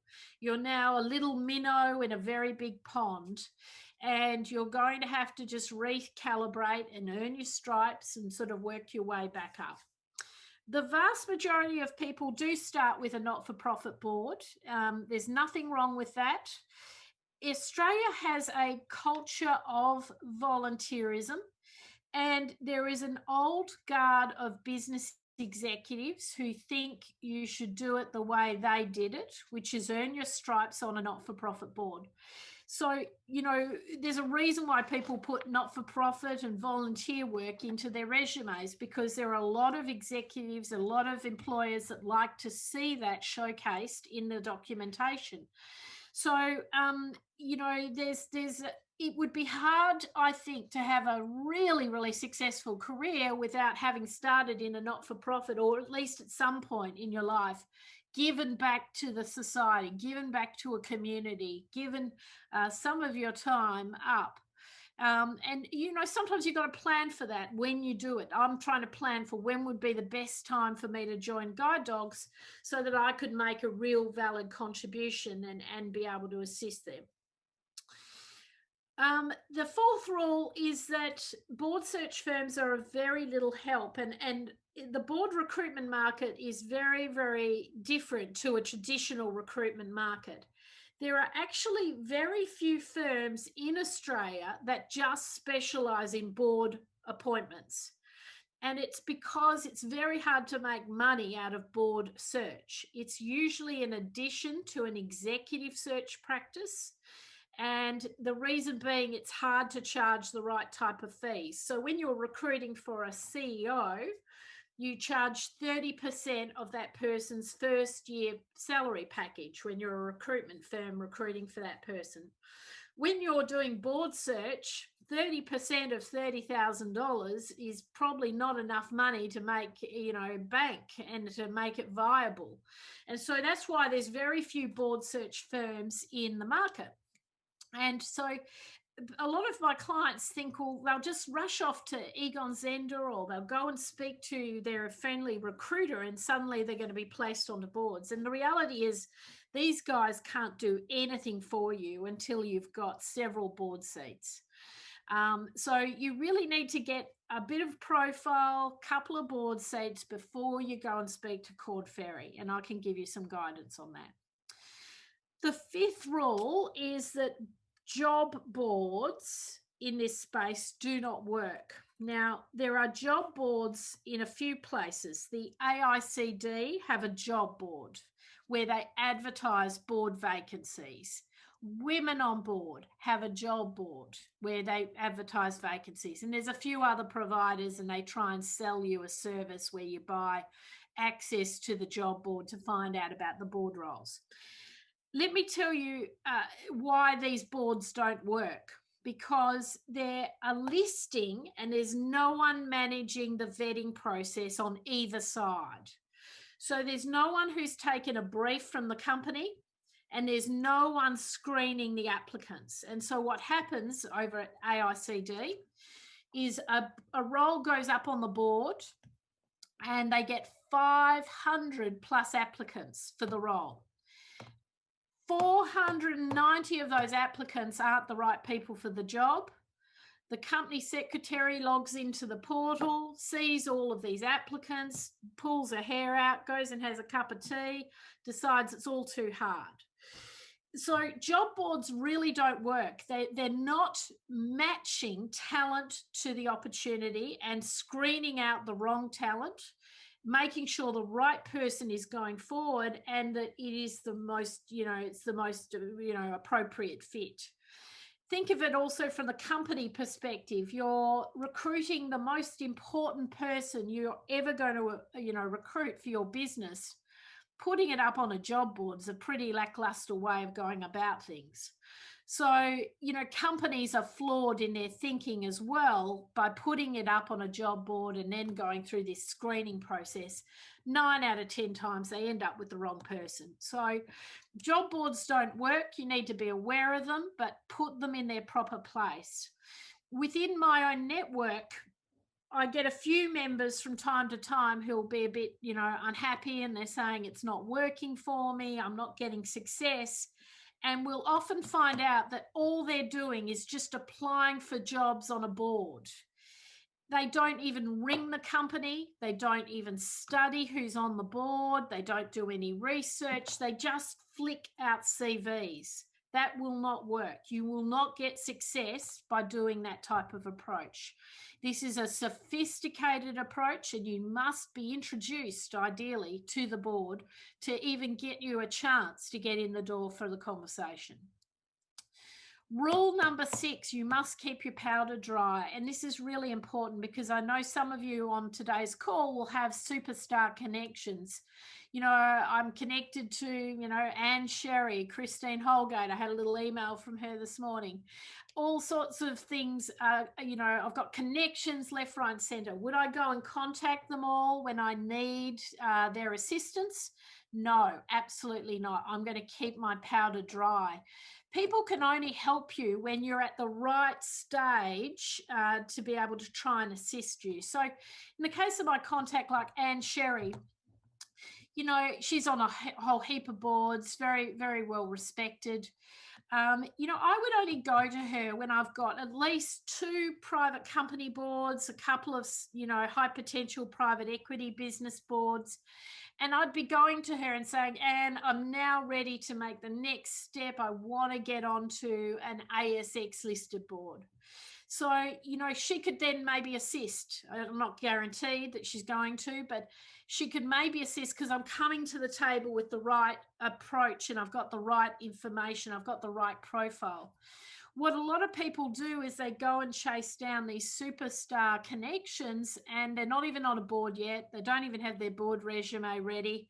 And they kind of come along and hope that that person's going to help. And it's just really, really hard for that to happen. So just keep your powder dry. Those contacts will come in very handy at some point, but you've got to use them correctly. Rule 7, your reputation is going to be extremely important. I can tell you that it usually takes me 2 phone calls to get the lowdown on what someone is really like to do business with. This is not a traditional recruitment process. This is a situation where you're being considered to come into the inner sanctum, the real, where the most important decisions are going to be made. And people want to know if you're a good person to work with, if it's going to be a pleasant work experience, what your ethics, your moral compass is like, etc., etc. So I can assure you that if you are a hothead, if you've had arguments, if you've had fallings out with people, if you have been sacked or terminated, if you've had legal disputes, that this will be uncovered in a reference check process. I had a board member that I was considering. He was from Perth, and I am originally from Perth, but I haven't been on the ground there for a while. I rang one of my connections at one of the luxury car dealerships, and I said, have you ever heard of this guy? Because this guy had a lot of money, and I thought he might have bought a Porsche or a Bentley or a Mercedes or something along those lines. And I said, have you had any dealings with this guy? And he said, oh, be careful. Oh, he did the dirty on us. He reneged on a car. He didn't pay his bills. Dispute. We have to deal with him, but we don't like dealing with him. He's awful to deal with. That was one phone call to a mate who just sort of shared with me a bit of insight into what the guy was like to work with. So from here on in, if you are aspiring to become a board director, I really encourage you to now think like a politician, that every vote is going to count. And I'm going to encourage you to start to be very careful with what you put in emails. You need to be very succinct with emails. The more senior you are, you find the more succinct they become and the less they actually say in writing. There's a reason for that. They're being very, very smart, because emails are, they're a history that, you just cannot erase. If you've got anything on Google that's negative, you need to probably have a bit of a talk to me about how we manage that, because you usually can't remove negative posts, but you can balance it out and you can put more positive news in front. So reputation is going to be critical. So think like a politician. Be very, very careful with how you're being perceived with everyone, from the little person to the big person. And I'll just tell you a little story. Ida Buttrose was on my board in the early days of Director Institute. She's obviously now on the board of the ABC as the chair, which is a very, very interesting appointment. And my dealings with Ida, I really felt like I had to pull my socks up when I was dealing with Ida, because she is so professional. She's always polished. She always looks the part. She's always on time. She's 5 minutes early every single time. And she had a meeting over at the AICD, because I know a few of you mentioned the AICD, and I love this story. She had a meeting over at the AICD, and the CEO at the time, who I won't name, was half an hour late for this meeting. So she had gone over, she's sitting in the office waiting half an hour. Now, she remembers that to this day, because no one normally keeps Ida waiting. But it really is, everything has a consequence. Everything creates an impression. So if you're late for meetings, if you're rude in emails, if you're snippy with people, you can disagree with people, but still have it that people walk away with a really good impression of you. And that's how you want to operate. And I know in my own life, I have been a hothead in the past. I used to, get quite angry, and I'd have a few arguments along the way and a few disputes, and I have become more zen in my older years, I guess. But I try and deliberately control my brand, and I control my reputation by making sure that everyone I interact with, even if we're having the worst of disputes, that they walk away feeling that it was a good interaction. It was a fair interaction. There was no kind of, dirty dealings or anything like that. So reputation is going to be very important. For some of you, that means doing a real reality check on where you're at, how you're perceived. You may even need to do some secret reference checking on yourself to find out how people speak about you, because it's going to have an impact. Your personal brand, and this is a hack, your personal brand gets you in the door for the conversation. And so the personal brand is your resume, your cover letter, your LinkedIn profile, and how you actually physically, present. And presentation, you should always dress for the job you want, not the job you have. Always dress up. I know casual clothes is kind of the norm these days, and now we're all working from home offices. But I remember, many years ago when I was working for PeopleSoft, which is now called Oracle, the CEO came out from America, and we were all in our sort of casual jeans and t-shirts, because we were sort of a hip IT company. And his first sort of meeting, he told us all that casual clothes lead to casual work ethics. I'll never forget that. But, that's some people perceive, things differently. So dress appropriately, dress as if you are an ambassador for the company. You are the representative at the highest level of the company. So keep that in mind. So put the investment into the personal brand. So I know people are asking about, should go and do an AICD course. I would prefer to see you put some money into a governance course, but not as expensive as AICD, but put money into your personal brand. So a really beautiful resume, good corporate photographs, good LinkedIn profile, professional helping you to put this together, a professional helping you with your statement of claim when you're applying for a board role. Those things cost money. They can cost thousands to get it 100% right. But for my mind, it is your tool of trade. It is what determines if you get in the door for the interview. If you can't get the interview, you can't get the job. So those documents are going to be very, very important. And networking is going to be at the heart of your board search strategy. And I cannot emphasize that enough. you will not get a board role without being prepared to network. And if you don't enjoy networking, you're going to really struggle. And we're going to have to work out a way to get you around that, because if you're not prepared to meet chairmen and non-executive directors and put yourself out there, you're not going to get board seats. It is not going to happen from a flat process of, you know, I think I'm a legend and I'm a digital marketing expert and I'm going to apply for roles. Unless you're prepared to meet with the people on the other side of the table, kiss a few frogs, maybe be rejected a few times, unless you're prepared to do that, it's not going to happen for you. Everything in this recruitment process happens by introduction. You do not get onto boards without being introduced. Simple as that.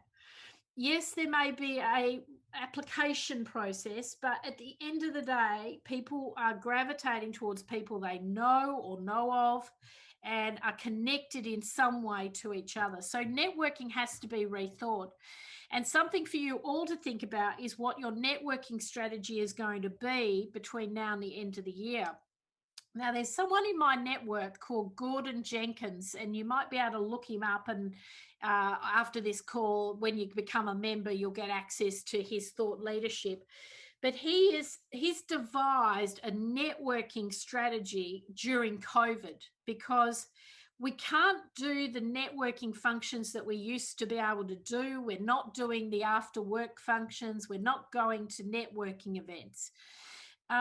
And so you've got to think of different ways to show up in people's LinkedIn feeds. You've got to think of different ways to connect, because the rules of business are still the same. You need to have 3 cups of tea before someone will do business with you. In some cases, you need to interact digitally 9 to 10 times before someone buys from you.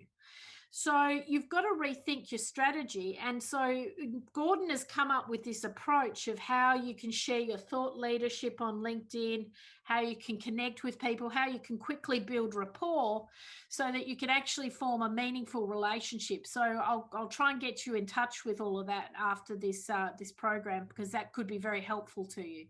But at the end of the day, networking has to be at the heart of the strategy. And the final rule is you are a brand ambassador. I know you're a non-executive director, but you're also a brand ambassador. You represent that company in the market. You represent the people in the market. And that's how you've got to start to think. What would a brand ambassador do? How would you operate? Because you're on 24/7. When you are a director, you are a director 24/7. If the company is operating, any time of day, you are on call and you're on display. So think of yourself as a brand ambassador. It's a good way to operate. Now, I'm going to share with you my hacks. And again, this is kind of, I didn't make a huge deal about this, Paris, at the beginning, but we're under Chatham House rule. But we're really going hardcore into the hacks of how we get onto boards. And I promised that I would show you how we would do this practically between now and the end of the year, in terms of getting our thought process right with our plan, and heading into 2021, how we would go about building a board portfolio. Now, I'm going to share with you what I personally would do. And it's on my mind at the moment because I'm doing my Masters of Law. I'm getting ready to move in this direction. Not quite yet, but I'm getting ready. And I'm going to show with you exactly what I would do to make this happen, to make this a reality. I'm going to give myself 12 months to make it happen. I don't think you can do it in less, and I know there are some people that say it takes longer, but in my opinion and in my experience, you can build the foundations for a board portfolio within 12 months.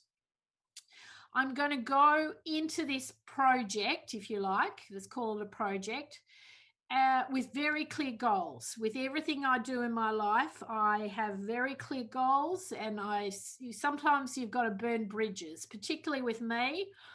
I have to burn my bridges sometimes to make things happen. I don't know if you ever saw that Tony Robbins video on burning bridges. It's a bit of inspiration. It's worth tracking down. I'm going to set myself clear goals. And for me, it's not worth my while to go down this pathway if I can't generate $500,000.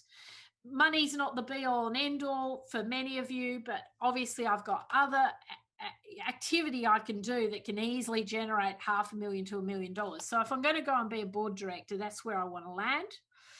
I'm going to set myself a budget. I know that money doesn't fall out of the sky. When I did my portfolio and I shared that with you guys, there's no quick hacks. You've got to be prepared to invest and spend some money to end up with $500,000. Money just doesn't fall out of the sky.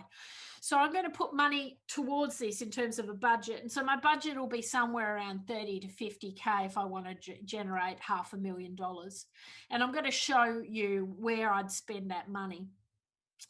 Before I start, I'm crystal clear on my value proposition. And after our next break, we're going to get into a deep dive on value proposition. This will be different for all of you, but I'm going to be crystal clear on where I add the most value and where I would become a top 5 to 10% candidate. If I'm top 5 to 10%, I've got a really good shot at getting the role. So, you know, I think the mistake a lot of people make is they're going for something and they're in the top 25%. You're just not going to get the role at 25%. You've got to be in the little inner sanctum, the top 10 candidates that are seriously being considered. And this is where my VP sits. I am a proven business entrepreneur. I've run 5+ businesses that I started from scratch, turned them into multi-million-dollar businesses. They've mainly been on the human capital, e-commerce side of the equation. So I'm very familiar with startup businesses, getting things going, raising capital, bringing in investors. I've got a proven track record of raising millions of dollars for startups. And so that is core to my value proposition. So that means I could really help entrepreneurs, I could help startups, I could help upstarts, I could help businesses that are dealing with private equity, venture capital. I could work with businesses that need to raise capital. I'm prepared also to be an angel investor. So again, that's a part of my value proposition. I might actually take an equity stake in the business and I may join the board on that basis. I have a very big network. My network is second to none. I've got 30,000 plus on LinkedIn. I've got 500,000 people on the database. I'm a bit different to most people. I've probably met most of them. I've got a real network that I can call upon. So that's very valuable to some companies, particularly if they need to open doors. I'm a human resources specialist. I can hire people. I can help retain top talent, anything to do with recruitment, hiring, contracts, getting people mentored, getting the best out of your staff, dealing with wage theft, wage legislation, anything along those lines, I'd be able to help. So I'm very well placed to probably help, you know, and then you look at your value proposition and you think, well, what are the targets? The targets for me are startups, small private businesses, businesses that are taking in funding, capital raising, and private businesses that are growing rapidly that need to hire a lot of people and get the culture right and get the hiring right. So with that value proposition in mind, I now start the process of executing my strategy. So I'm going to take some money out of my budget of 30 odd K, and I'm going to go and make sure I've got the best board resume, the best LinkedIn profile. I'm going to have a website specifically built for purpose, and it's going to showcase me as a board director so that someone can find me on the web, and it's going to have my resume for download, my contact details, and provide information about where I can add the most value so that that all becomes search engine optimized. So if someone's looking for a director on the Gold Coast who can help raise capital, I want to show up in the search engines. So I've got my value proposition clear and I've got my target clear. So my first target is startups. And I have an aim in mind. I'd like to end up being the chair of the advisory board. I'd like to end up with an equity stake. I'm not so fussed about cash payment because I know a lot of startups don't have a lot of cash to pay their board directors.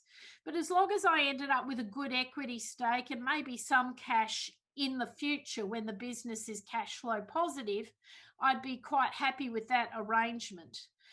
I'm going to be really specific though, because there's startups galore in Australia. I've got to be much more targeted. So I'm going to target HR startups, so human resources software, e-learning. I'm going to look at learning management systems, anything to do with employees, onboarding people, anything technology orientated, because that's where I think I could add a lot of value because I've got a big HR director network. I understand how this works.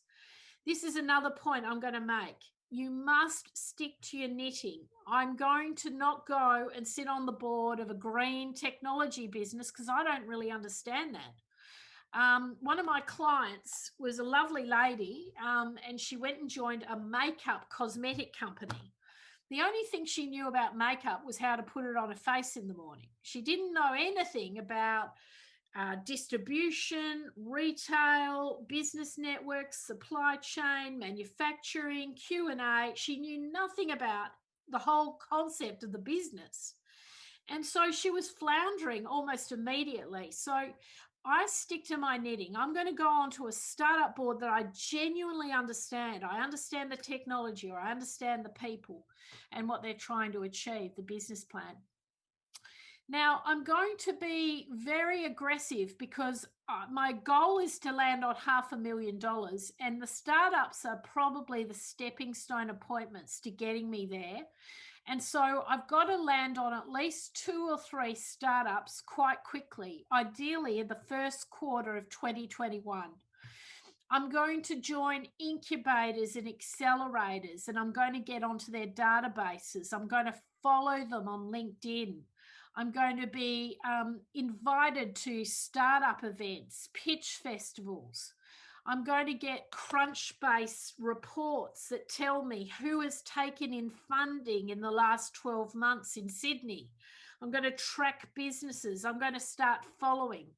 And then I'm going to write to the CEO of the incubator or the accelerator. I'm going to say, Mr. CEO, I'm an angel investor. I'm looking for a human resources software company that you feel has good potential. I'd ideally like to join their advisory board. Could you set up an introduction or a meeting for me to Suitable Ventures? I will guarantee you will get responses. Now, for some of you, you might not like to be an investor, so that's fine, but just understand that startup world is very much about having skin in the game. So you need to understand how that world operates to play successfully there. I don't invest in every single business that I get involved with. My aim is always to demonstrate that the value that I bring to the table is greater than the check that I can write. And by doing that, I may show the startup I can help raise capital. I could bring in $1 million worth of capital. If I'm successful in doing that for you, I'd like a board seat and I'd like 3% equity. So you can negotiate your terms. Now, if you really follow this and subscribe to the right newsletters, get into the right groups and forums, there is no way you cannot succeed. These firms are all looking for advisors. They're looking for board directors. They're looking for mentors. There is no shortage of businesses. Now, I don't know if you've heard of StartCon. This was formed or founded by a lady called Cheryl Mack. It's the biggest startup conference in Australia. Every year, about 1,000 participants demonstrate at StartCon or go to StartCon. It's usually held at Randwick on the race courses there. It's a very, very big startup event. Very, very impressive what Cheryl did. Cheryl's no longer with the business. Freelancer have taken over, but it's a really impressive startup. And Cheryl said to me, of the 1,000 businesses that demonstrate there every year, every single one of them are looking for board seats. So you're looking at maybe 10,000 board seats just in that one community alone. So if you went down to StartCon and put your business card out there, there's no way you couldn't get some board seats. Now, as soon as I get my board seat, chairman of the advisory board to, in the case of me, I'm on the board of Shaperency, I put it up on LinkedIn. I promote. You must promote every time you get a board seat, because what we want to try and do in the first 12 months is build momentum. We want people starting to notice that you're getting board seats. The more board seats that you can promote, the more likely it is they're going to start to approach you and say, come on down. We need you to get onto our board as well. Assuming within the first quarter, I've got those 2 or 3 advisory board seats locked away, promoted. I'm now going to move, because keep in mind the board career is incremental. I'm now going to move to the second phase, which is private boards. You remember me saying I'm an HR specialist. I can help grow businesses. I can help recruitment. So I'm going to go and target my network.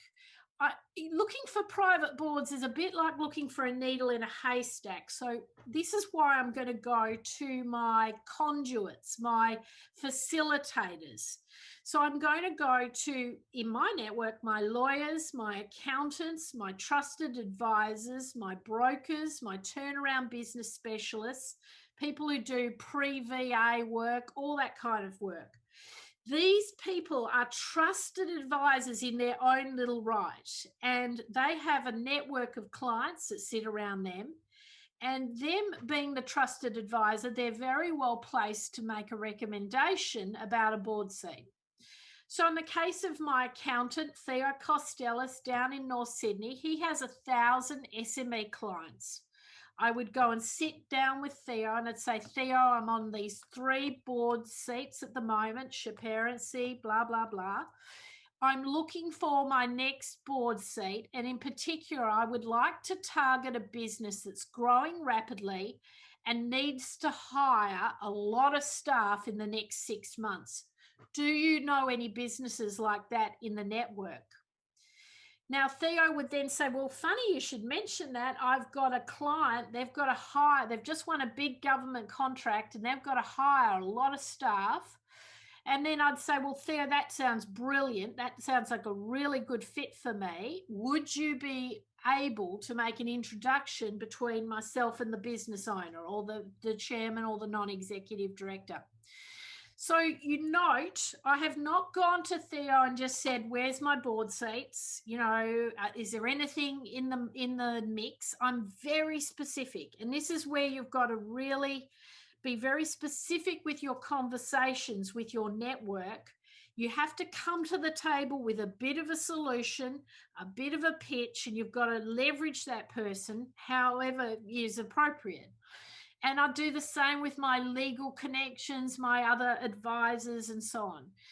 I can guarantee you that if you do that consistently and you are respectful of the recommendations, the referrals that are made, that you will start to get traction, because the vast majority of these roles are unadvertised.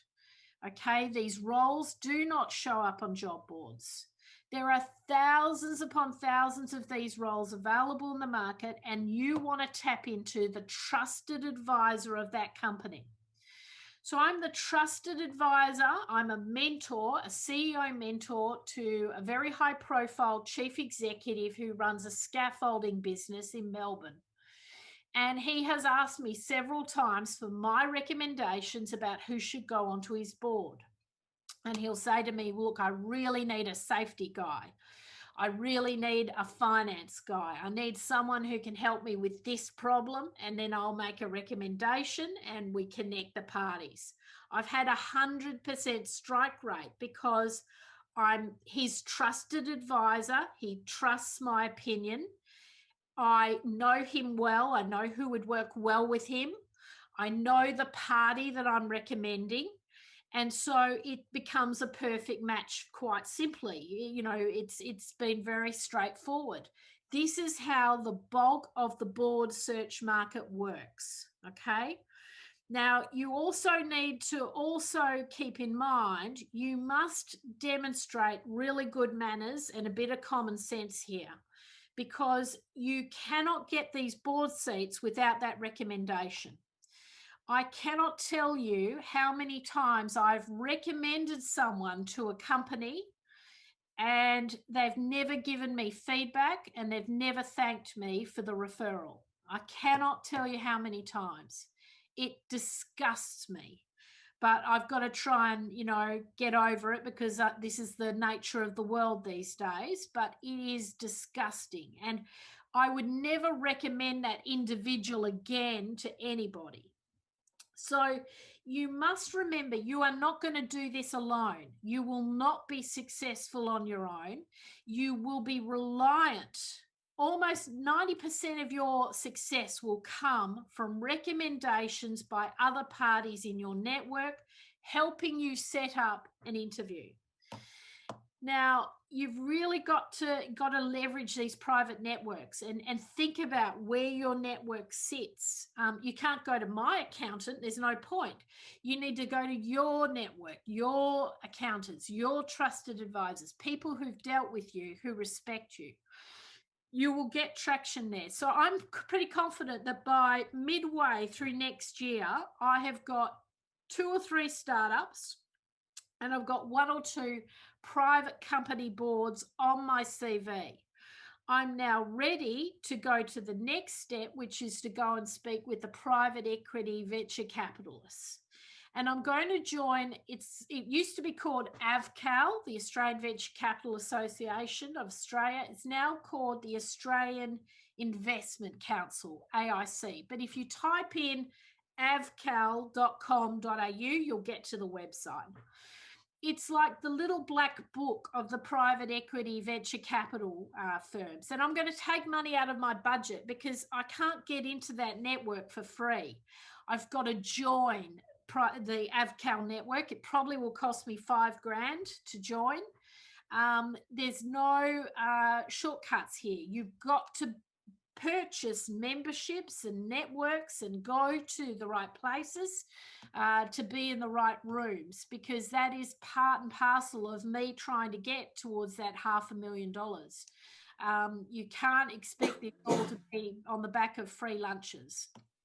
Kylie, can I just, we've had a question about how you manage your networks. Obviously, people have LinkedIn and they've got their contacts, but in terms of, I guess, your network web and how you can utilize those contacts within it to achieve your objectives, do you use an Excel sheet, or is it all in your head, or is it mapped out with a drawing? How do you actually visualize that?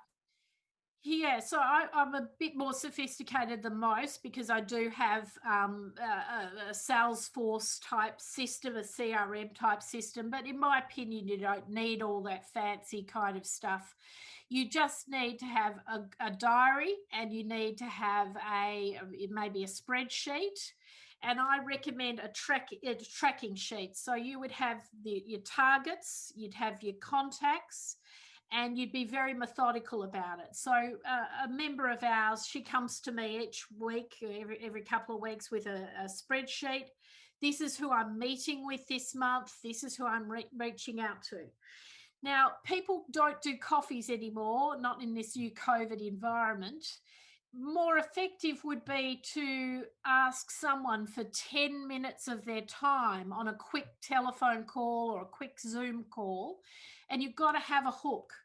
You cannot just expect people to network with you for the sake of networking. You must have a purpose. And that's where you've got to be a bit on the front foot. And you could say, look, I'm an existing board director. I'm an experienced board director. I'm, well placed to help raise capital. You've got to have a hook to the conversation. This is why I'd like to have 10 minutes of your time. And you've got to leverage parts of your VP when you're doing that. And you've got to go fishing. I mean, you're not going to get a hit every time. But I know clients that just methodically every month, they're reaching out to hundreds of people, hundreds of chairmen and non-executive directors, and they're trying to connect. Now, when you become a member of Director Institute, I want you to get into our LinkedIn group. There's 1,000 plus chairmans and non-executive directors in that group.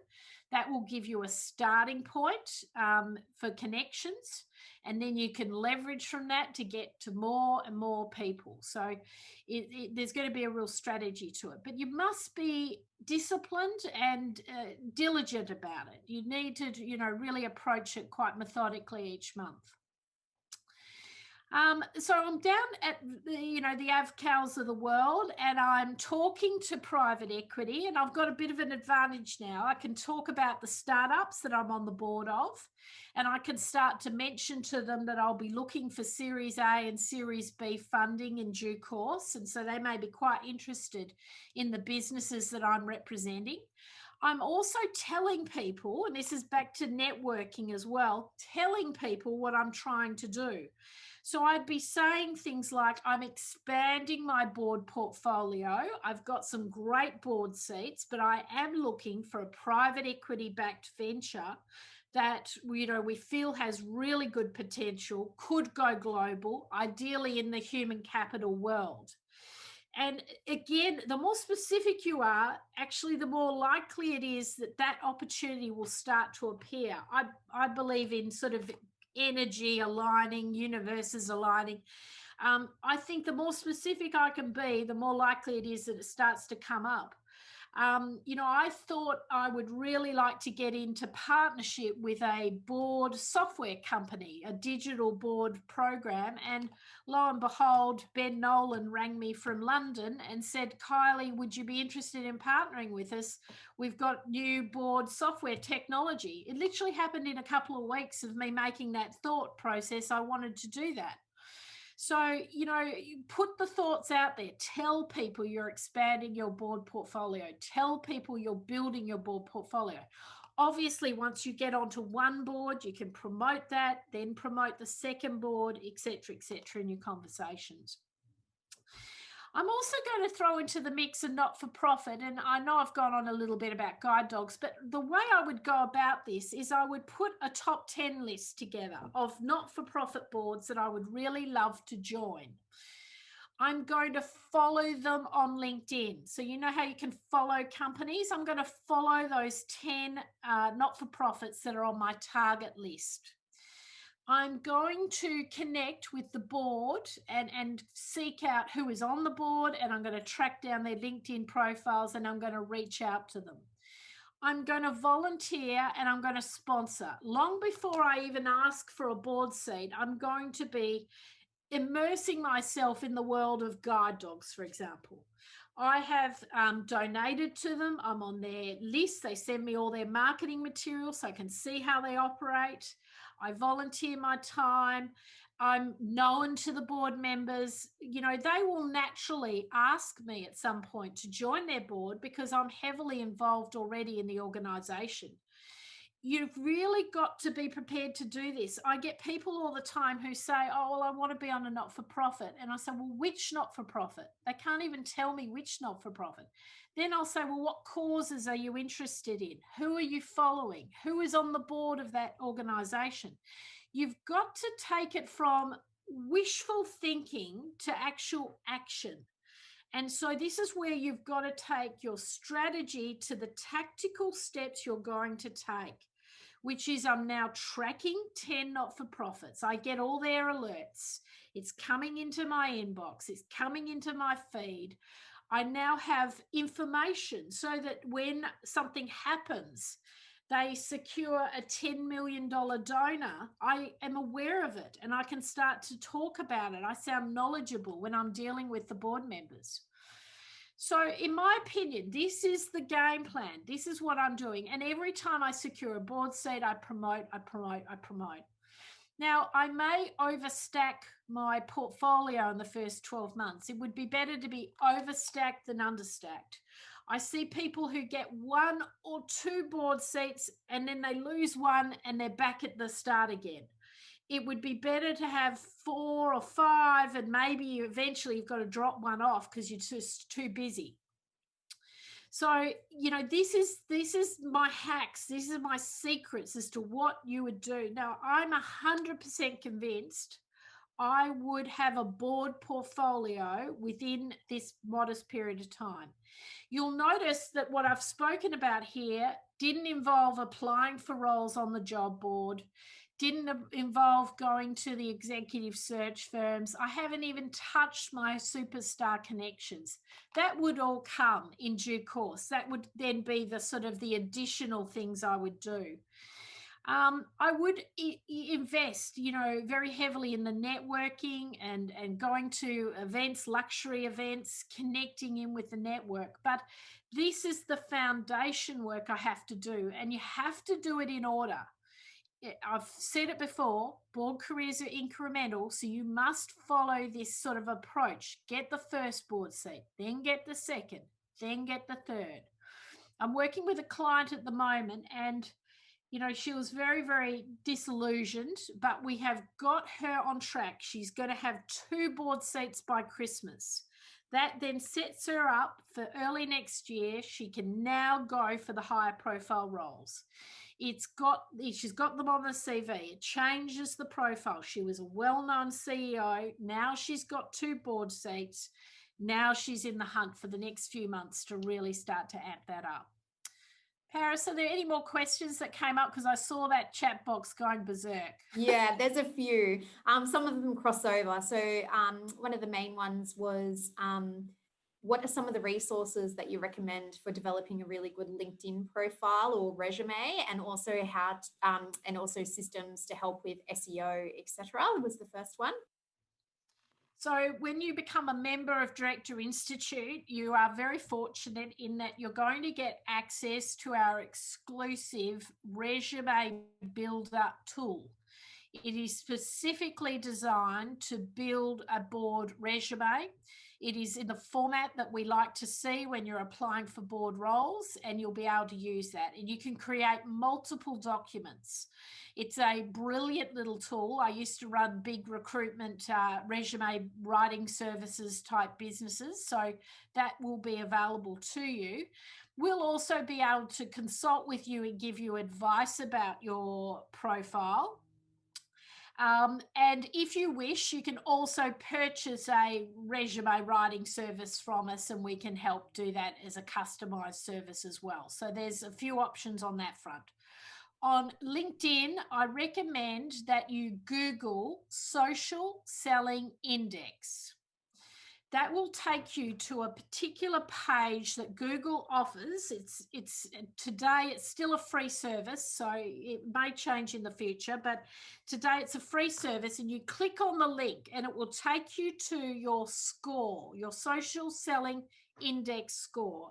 Basically, it's telling you how good your LinkedIn profile is, and it will tell you what you need to do. Now, there are 4 key components to showing up on the top of the LinkedIn search. You need a good headline. You need lots of connections. You need recommendations. Absolutely vital. From here on in, I want you asking for recommendations.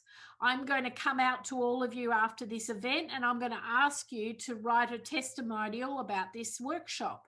That's very helpful to me. It will help me promote the business to other participants. You must really work on that, because it has a massive impact on the algorithm as to where you show up on the LinkedIn search engine. Think about the headline. The headline should be advisory board member, healthcare expert, just for example. So when I Google in Sydney for an advisory board member with healthcare expertise, I want you showing up. Sometimes it's as simple as having that headline correctly positioned. So we can do a deep dive on that when you become a member. We can show you, and we've got heaps of tools to help with your personal brand, but that's a few pointers. Okay, great. And there was a few questions surrounding, I guess, diversity on boards. We had a question about, statistically, is the chairman always male? And we also had a question about recommendations for Indigenous women looking for positions on boards as well. I know you touched on it previously, but maybe there's a few additional comments to make there. Yeah, look, my overarching comment is it's really important not to get hung up on diversity issues, because by and large, in all of my search assignments that I have done, and I'm talking 10,000 plus assignments, I have never experienced diversity issues. I do not get clients saying I want a man or a woman. I do not get clients saying I want this or that. It just does not happen. There are no barriers to entry. So particularly if you're a woman, just get over that. There are no barriers. Now, the ASX Top 300 is a club of its own, but that's a very small part of the market. So don't worry about that. If you've got the right skills, you've got the right experience, you will get board seats. There are literally no barriers to entry. So I don't see any challenges at all, Paris. I really don't see it. It's a mental challenge for some people, and you've just got to move beyond that. I do not see discrimination in this sector. Okay, great. And the other questions you've already touched on throughout. So all good. Okay, so I think we're gonna move into our next little session, which is around value proposition. And as you saw when I was developing my strategy for securing board roles, at the heart of that was I was really clear on my value proposition. Now that's obviously relevant to me, and I know where I can add value and where I'm a top 5%er. But I want you guys to walk away from today's session with a clear idea of where you're going to add value. And we need to create a very robust value proposition. You cannot come to me and say, I've done an AICD course, here I am. Having an AICD course is the equivalent of having a driver's license. Okay, it's like being able to drive a car. It doesn't tell me that you can get onto a racetrack. It doesn't tell me that you can go forward driving. It doesn't tell me what type of driver you are. It's a tick in the box. And so we really have to get down to the nitty gritty of what the board is there to do and what you can do to help that board in particular in making key decision making. Decisions. So I need you to think about it in terms of majors and minors. And I want you to be able to tick the majors, because if you can't tick the majors, you're going to have some incredible minors to get there. So the board is there to make decisions, to set the strategy, the strategic direction for the business, and they're there to make decisions that will manage the risks in the business. They're responsible for the financial and the legal health of that entity. It is really important that you can demonstrate that you can contribute to strategy. There are going to be conversations in that boardroom all day, every day that relate to the business strategy. So how can you assist? How can you help? Now, you might want to think about, have you helped implement strategy in the business? Have you operationalized strategy? Because often businesses get McKinsey to come in and PricewaterhouseCoopers to come in, and they write these beautiful strategic plans, and then you get given the plan and you have to go and operationalize it, make it reality in the business. That is very valuable experience, because, when you're making a decision about strategy in the boardroom, having someone who can say, well, hang on a tick, in my experience, we're going to have real problems when we start to roll out SAP. We've had problems before with getting the workers up to speed. These are the things you need to consider before you sign off on that capital expenditure. So you need to think about how your experience relates to strategy. You might be an IT professional implementing software. You might be an HR professional. You may be a strategist. Pure and simple. I am a blue ocean strategy practitioner. So I would be emphasizing this as part of my value proposition to the board. I have formalized my strategic capability. I understand the difference between red and blue oceans. I can help guide the business, and I have a proven track record as an entrepreneur of starting businesses up, guiding them through to multi-million-dollar turnover. So I have lived and breathed strategy for the last 2 decades of my life. So you need to tick the strategy box. So I want at least 1 point about strategy. Okay, it's going to be really key. Secondly, you need a really strong point around risk management. And risk management covers more than just finances. It covers the assets, the human capital, intellectual property, and reputation. Now, you may have expertise in different areas of risk management. As an HR capital practitioner, I can help make sure we've got the right people being recruited. We're, implementing the right culture. We have people on the right contracts. I can ensure that if our team were headhunted, that we have a non-compete clause in the contract. I could be making sure that the right teams are being mentored and we're supporting the chief executive, et cetera, et cetera. So my risk value proposition for me personally might really zero in on human capital. It might also really zero in on intellectual property because I've grown a lot of startup businesses and technology businesses. I understand IP. And I understand how to protect it and how to register it and how to ensure that it doesn't fall into the wrong hands. So, your value proposition might be different. It may zero in on one aspect, or it may, cover many aspects. That's fine. These are your majors, and you want to showcase majors before you get into showcasing minors. Okay. So you need to have at least 2 points here. Okay, so your value proposition would be a point around strategy, and then there's a point around risk management. There may be multiple points for risk management. That's okay. Pick the one where you're the strongest. If you're across this whole area, pick the area where you're the strongest and showcase that. Then we get down into the minors, and the minors are the skill bases that you most likely see requested when we're going to appoint board members. Legal, finance, marketing, IT, human resources, sales. These are the minors, and you may have expertise in each of these areas. You may have skill sets that are very strong. You might be a lawyer. You might be a patent attorney. You may be a CFO, a chartered accountant. But try and take it to the next level when describing it. So if you're a chartered accountant, your specialty might be mergers and acquisitions. It may be you've got really strong commercial acumen around business contracts. So there may be elements within these minors that you want to showcase. But the minors in their own right can stand on their own. So you may have 1 or 2 points there. And then you have hot skills, and I could go for days about hot skills. There's all sorts of skills that are requested nowadays. Every day I get something a bit different requested. Oh, we need someone who understands this.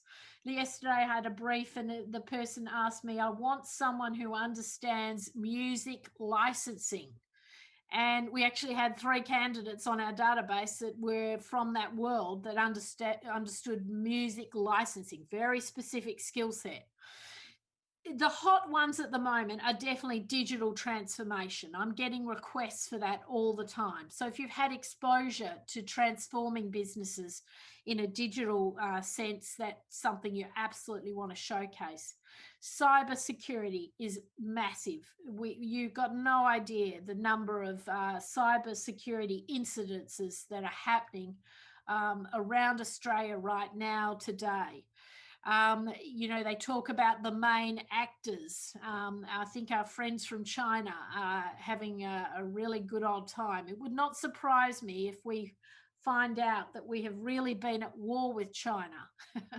And, this whole thing is somehow connected because there are cybersecurity attacks going on to our main institutions, but also our minor institutions. We've actually had to block whole countries like China and Iran and Russia, preventing them getting access to our website. Just completely block them. So if you're up there, you just don't even get access. We have to monitor it all the time. Hot skills also are things like patents, working in SMEs, working in family office. You know, I'm sure you've got a whole heap of skills you might showcase. You may be a government relations expert. There's all sorts of skills you could highlight here.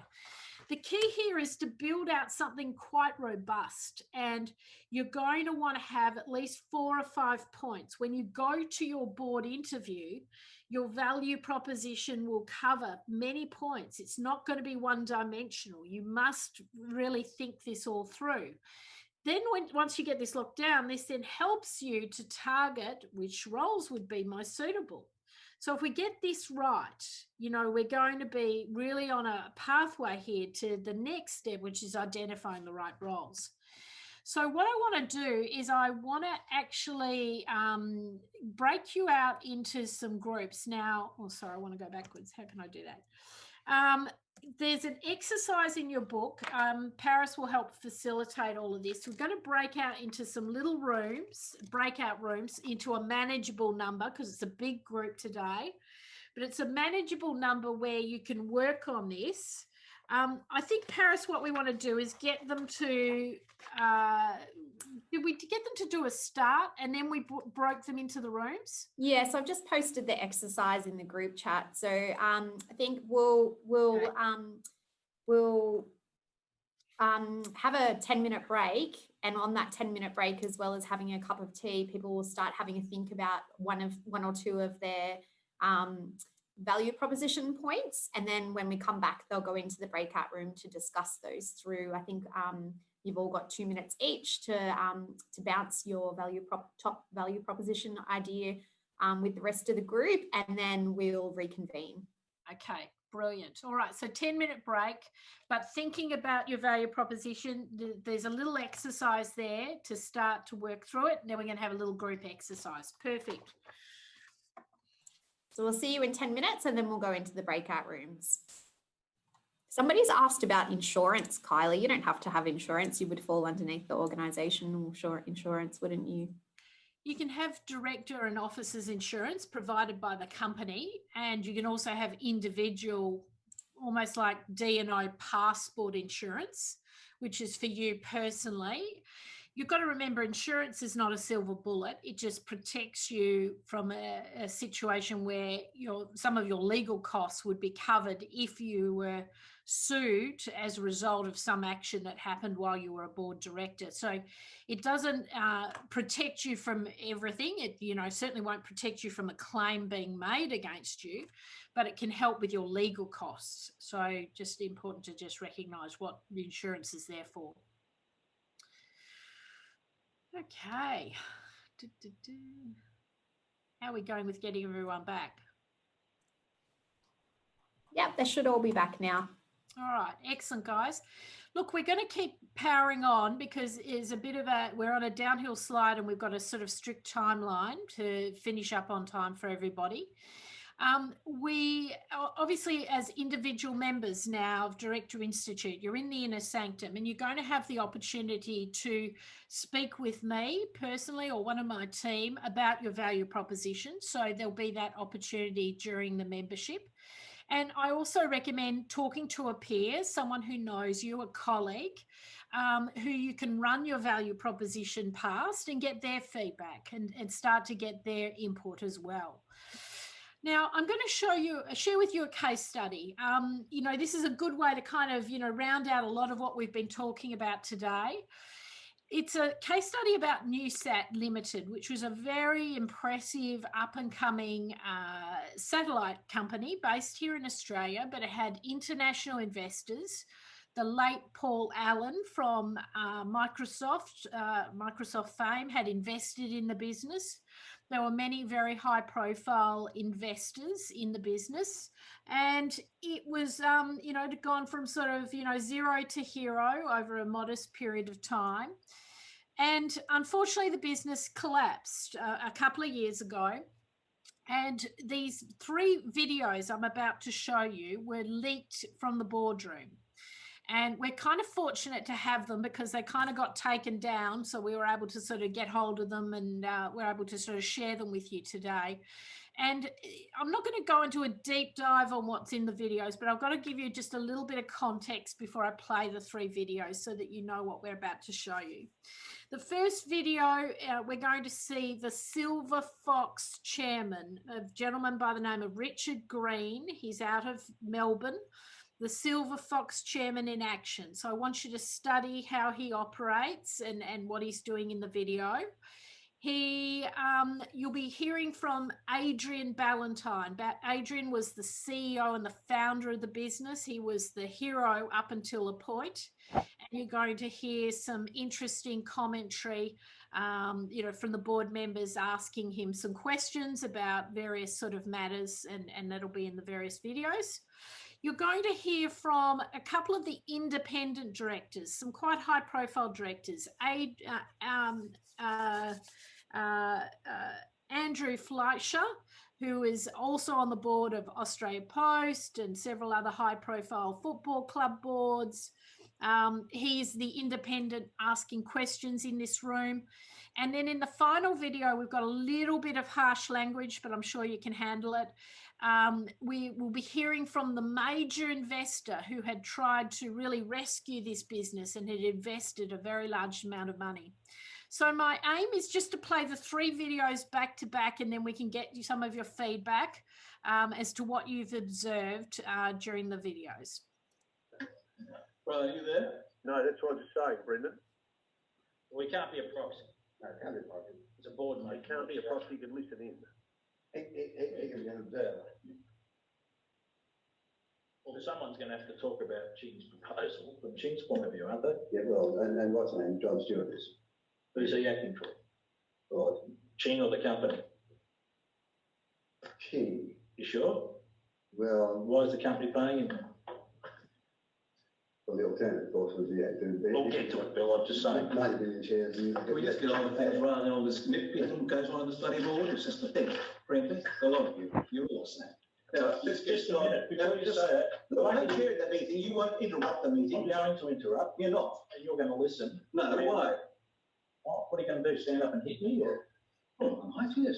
Why? Beg your pardon? I beg your pardon? You want to get John Stewart in I and don't talk want to get about John this? Stewart in at the moment. I'm saying we're lucky to be having this meeting because apparently I got a note from you saying you wanted to cancel it because there were a number of conflicts in diaries. Yeah. Who were the conflicts? You were one of them? Me? Where was I? When did I say? I was not away. What are you doing? That's what I was told. Who told you that? You did. I told you that I couldn't come to the board meeting.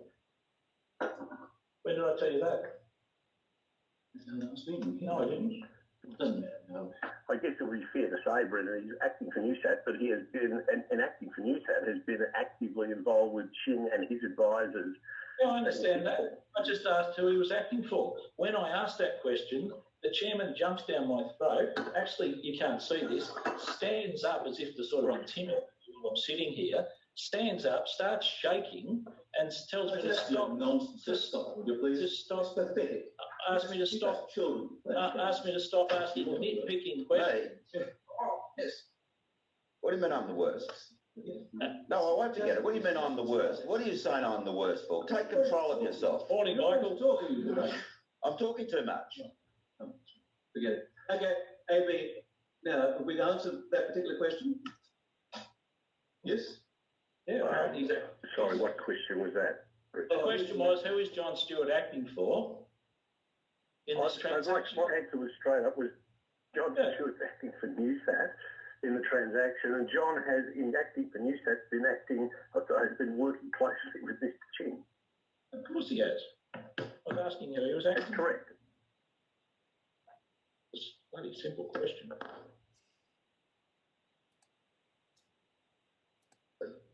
the chairman and David Coombs. Well, can I just go through the steps so we all understand? I don't want to delay the meeting because it's a fairly important point I wrote to Adrian. Adrian, you received a bonus, but let's just work through this. You received a bonus from this company. you to deduct tax, and it would seem that tax wasn't deducted on a basis of advice that you had received.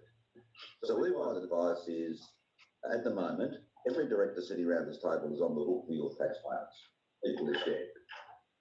So the tax department's owed $500,000 by you. You have had that under loan accounts. You have not paid that money back. We have the 30th of June now approaching. We have to make declarations at the 30th of June, which possibly do you no favour, us no favour in understanding that we have to now detail in the accounts the transaction that you have monies outstanding to this company. And after you just made a call on loans from Mr. Ching, the question would have to be, what is the chief executive doing owing this company $500,000 and you've gone out and had a loan of $6 million? And if I was a shareholder, it's not an unreasonable question to ask.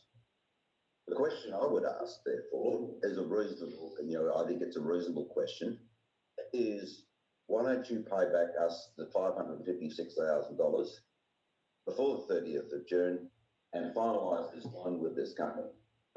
So you owe us $500,000 tax. We thought it was inappropriate that we put it in front of the shareholders.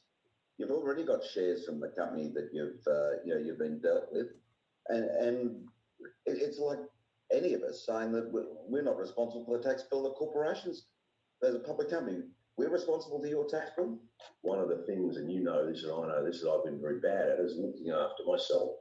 So when the shares didn't go up in December, everyone knows I was filthy because I thought that you mucked it up. But in the spirit of being the CEO for a long time, in the spirit of the way that I have worked with this company, in the spirit of the way that I have put others on before myself. So I think that the bundling of that, Andrew, with the resolution that was for you and for Mark and for Richard, I don't think you can mix the two. It was a convenient time to put the shares up with me, but there was a contractual obligation to deal with me. It's going to look or reflect very poorly on the company. You've got no money. We had a profit warning 3 weeks ago, and you're loaning the CEO $500,000. Can't you just pay it back, over? Yeah, so Brendan, no, unfortunately I can't. And my intention to pay that back was in the early bonuses I was getting. No, I understand that. That was my intention. So can't you just write a cheque and sort the other stuff out later? I don't check, but It's $500,000, not 10 million. I'm not having a go at you, I'm talking about the look for the whole company. no, I want to fix directors. And Brendan, I'm with you. I want to fix that look. Just hear me out. So what I'm saying is, we're going to have a REM report that says we've got a company that's had at the moment, as I understand it, a $7 million operating turnaround. We've got you being paid what you're entitled to be paid under your contract, which is not an insignificant amount of money, and we've got a debt which has actually gone up since last year. So people are going to look at us and think, what are you blokes doing in there? Need to be very careful. I come back to the board when I find out more. But anyway, is there any other matter besides this? No, Mr. Chair, I think that's all. I will break. Okay, another matter, Adrian, let me bring up before I knock off the conversation.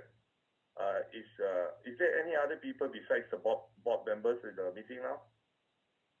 Yes.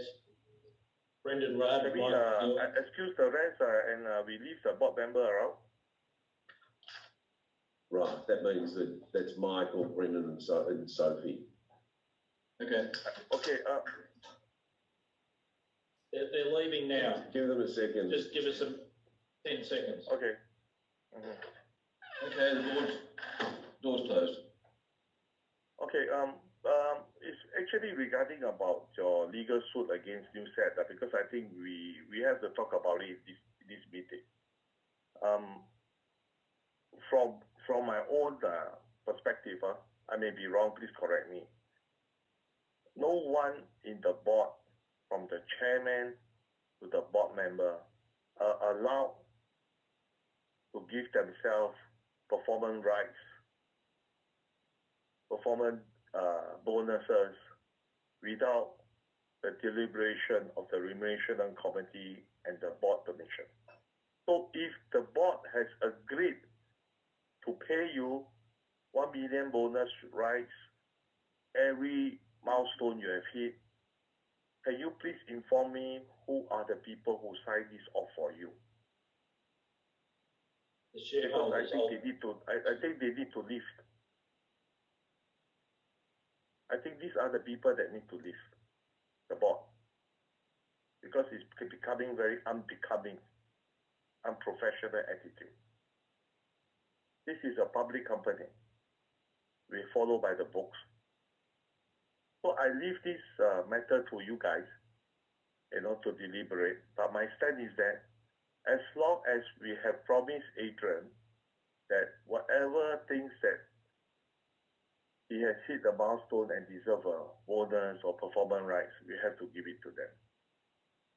And also, please, in future, do not pay the board member with rights and shares. Please. This is a wrong culture. And also, this is my personal opinion. Whoever that don't like it, it's either me or the board leave the company.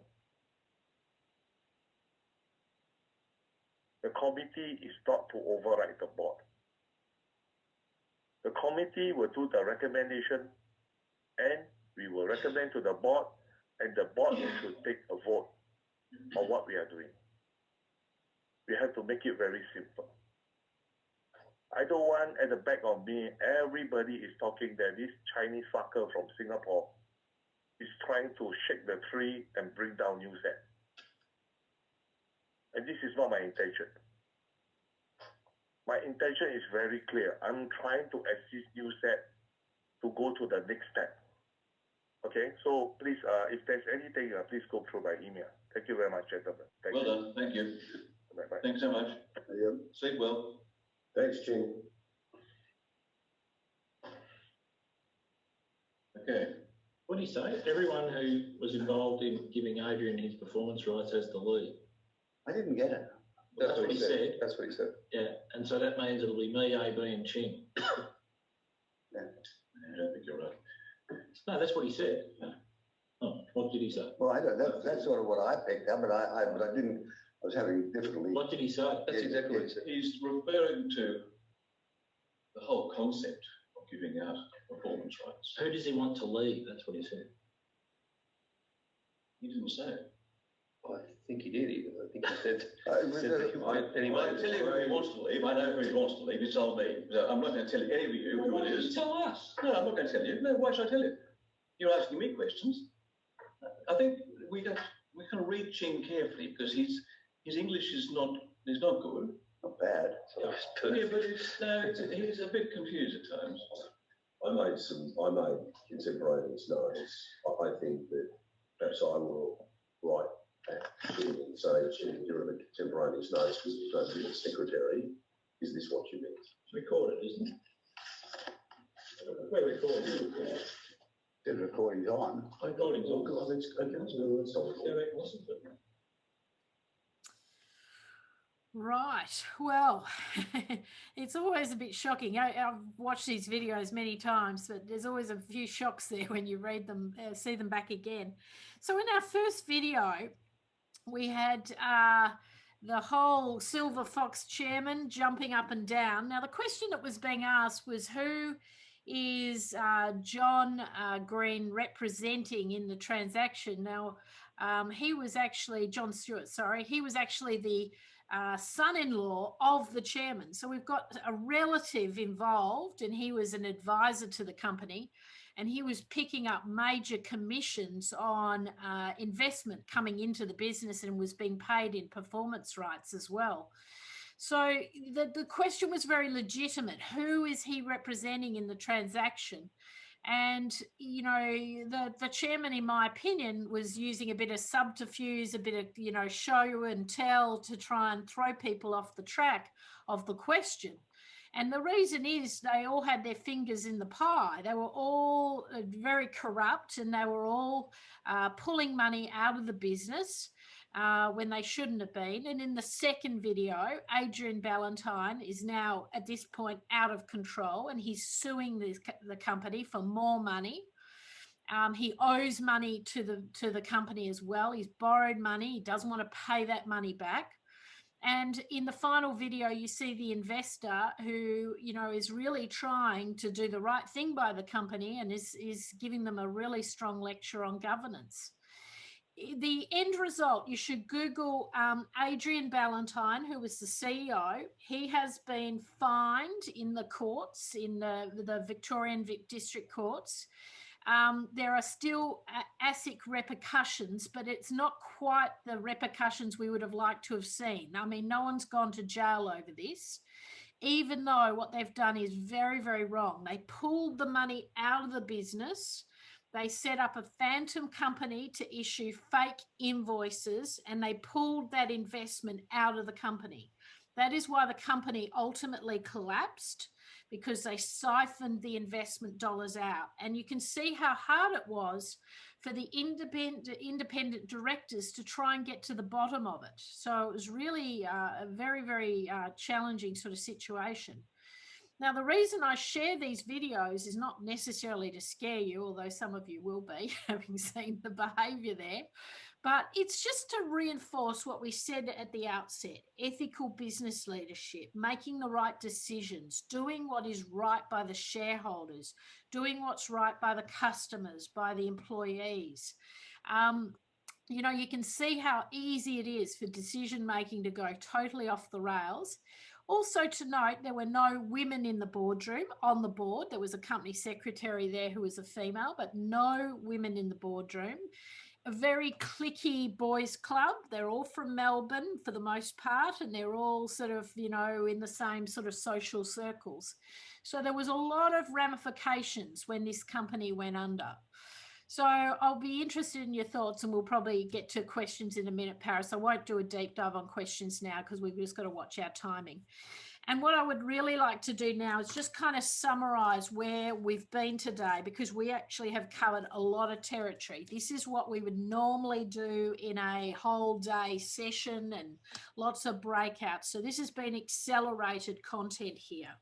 Now, I strongly recommend, if you haven't done it already, to download your workbook. We've provided a workbook to you. We didn't get through all the exercises today, but it's a very good little manual, and it will enable you to do a little bit of self-reflection and, you know, start the process of getting your game plan in place. I highly recommend that you actually take time out of your diary, your busy lives, to sit down and really put a game plan together between now and the end of the year.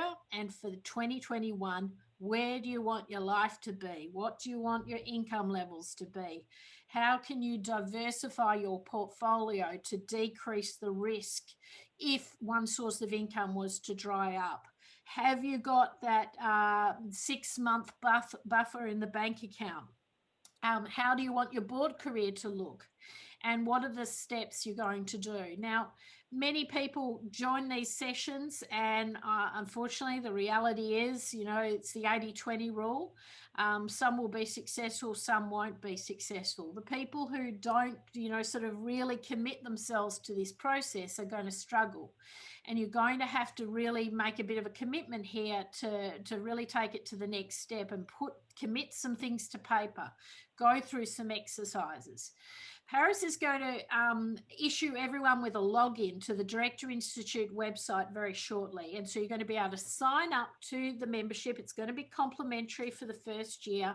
You're going to be able to come in and fully experience all of our services. And you're going to get access to our job board, our resume building tools, all of our thought leadership. There's incredible information there, and you're going to get access to our network. And if you can just give me a little bit of, just let me have a little bit of license here. I'm actually just going to play a little video about Director Institute, just to give you a little bit of context about the business and how it all operates. I wanted to provide a genuine pathway for people to secure board opportunities. And then from the other aspect, I really want to improve the quality in our boardrooms around Australia. And so, we formed Director Institute with that express purpose. We're just a bank of people who bring different expertise to the table. First and foremost, we're a board search practice. The second key part of Director Institute is our peer-to-peer learning model. And then the third pillar is our business network, being introduced to the right person at the right time. I highly recommend people joining Directors Institute, especially for those who are looking to get into the board role. I was sceptical at first, to be honest, but I have found it to be terrific, incredibly interesting, insightful, useful, very practical, and of great benefit. To actually invest in your own personal growth and professional growth is so important, and it's been really fun. If I don't step up, if I don't challenge myself, it's never going to happen. I won't have the impact that I want. At Director Institute, we know what it takes to begin and build a successful board career. What sets us apart from our competition is the personal assistance we provide our members via our advisory and mentoring services. Through Kylie, I landed a board role, which was absolutely fantastic, and I can't wait to work with Kylie again to get a few more. We've got 3 tiers of memberships, and the sort of services that we provide are very practical services that are going to make a genuine difference to your board search strategy and how you go about securing board opportunities. The other aspect of Director Institute is our networking events, and we host a range of curated, very special, intimate events each year. And that includes boardroom luncheons. Then we have masterclasses, which are usually one-day deep dives. And then we have very luxurious career networking events. I would enthusiastically recommend joining Director Institute. I haven't even yet taken advantage of all of the membership offers, but I've already received heaps and heaps of value from just a couple of events, from the people I've met, and from all the content, from the quality of speakers. I would recommend Director Institute for those people who are ready to seriously question about what got them to here and what's next for them.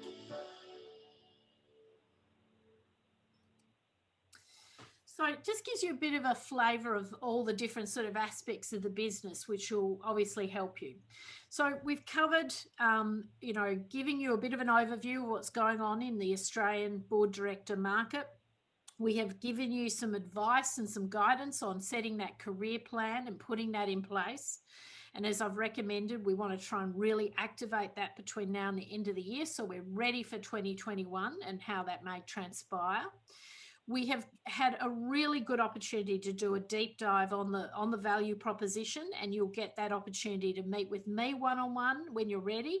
And also I recommend talking to your peers, running that value proposition past the others to get their feedback. And then finally, we really did that kind of secret hacks, the tricks, if you like, to activate your board career. And I think the key message that comes out of that is that it was really about putting things into action, actually going to the next step, really being very practical in how you go forward, not just the wishful thinking, I'd like to be on boards. These are the practical steps you're going to have to take to make that happen. We're here, obviously, to help you throughout this whole journey. So, this is a 12-month partnership for us, and this is a significant investment on my behalf. I've got to be honest. I mean, there's about 80 on the call here today. We did another 80 the other day with the previous session. So, I mean, this is a large intake of individuals, and I'm personally working with you. That's a massive commitment of my time and my company's resources. But we want you to be successful, and I want to see this next generation director talent get onto boards. So I really hope you've taken some things from today's session and are inspired to go to the next step. I cannot say it enough. It is the greatest honour in your corporate life to be able to serve on a board. to bring your expertise to the table, to bring your skills to the table, but also to operate ethically in that boardroom, help the company make, critical decisions. We are heading into unprecedented. I think it's going to be another whole wave of unprecedented activity in the market, and we need the best of the best around the boardroom. The old guard, the old school, I don't think they're well equipped to cope with what's happening. We're going to have to pivot. We're going to have to change business direction. We're going to have to merge our not-for-profits. We're going to have to think creatively, think outside the box. We need people in the boardroom who are just going to challenge the status quo to get through and to operate successfully and be successful. So I'm open now to questions, and I think we've got a little bit of time to do that. So I'm happy to go through them one by one. And I'm sure after this, we'll be able to get all the resources to you, so you'll be able to follow up if some of you drop off. So let's open it up, Paris. Definitely. I think really interesting question is what's the one thing you wish someone told you when you first started your board career? Oh gosh, there's so many. You pick up a lot along the way. I think my best sort of encounter it was a bit of a disaster. I joined the board of a startup, and everyone was fighting with everyone. We couldn't get the capital in that we needed. The founder was pretty tricky. It was pretty difficult to deal with, as a lot of founders sometimes are. And it was a very stressful experience because there was a lot of fighting, and the business did actually end up collapsing. But I recognized in that meeting just how important it is to have the right people around the boardroom. You need that perfect balance to get the right mixture of people who can actually really steer a business forward. Now, unfortunately, we didn't have all the right people. I was one of the right ones, but there weren't enough of Kylie Hammonds in the room. And the business, in my opinion, got put into administration before it should have. The founder didn't take all the right advice, and the business went under, and they've all gone their separate ways. Everyone lost their money. So I think, you have a really close look at who's going to be in the boardroom with you. It is like a marriage. You can be cute with a resignation, but you've got to really look at it as a long-term engagement. And you want to make sure you know everyone and know their backgrounds, a bit like with the NewSat example. If you'd done your due diligence, you probably wouldn't have joined that board. So you really want to make sure you're with good people. That's more important than the prestige or the role itself or the money. Who are you going to be in that room with? So that would be my best piece of advice.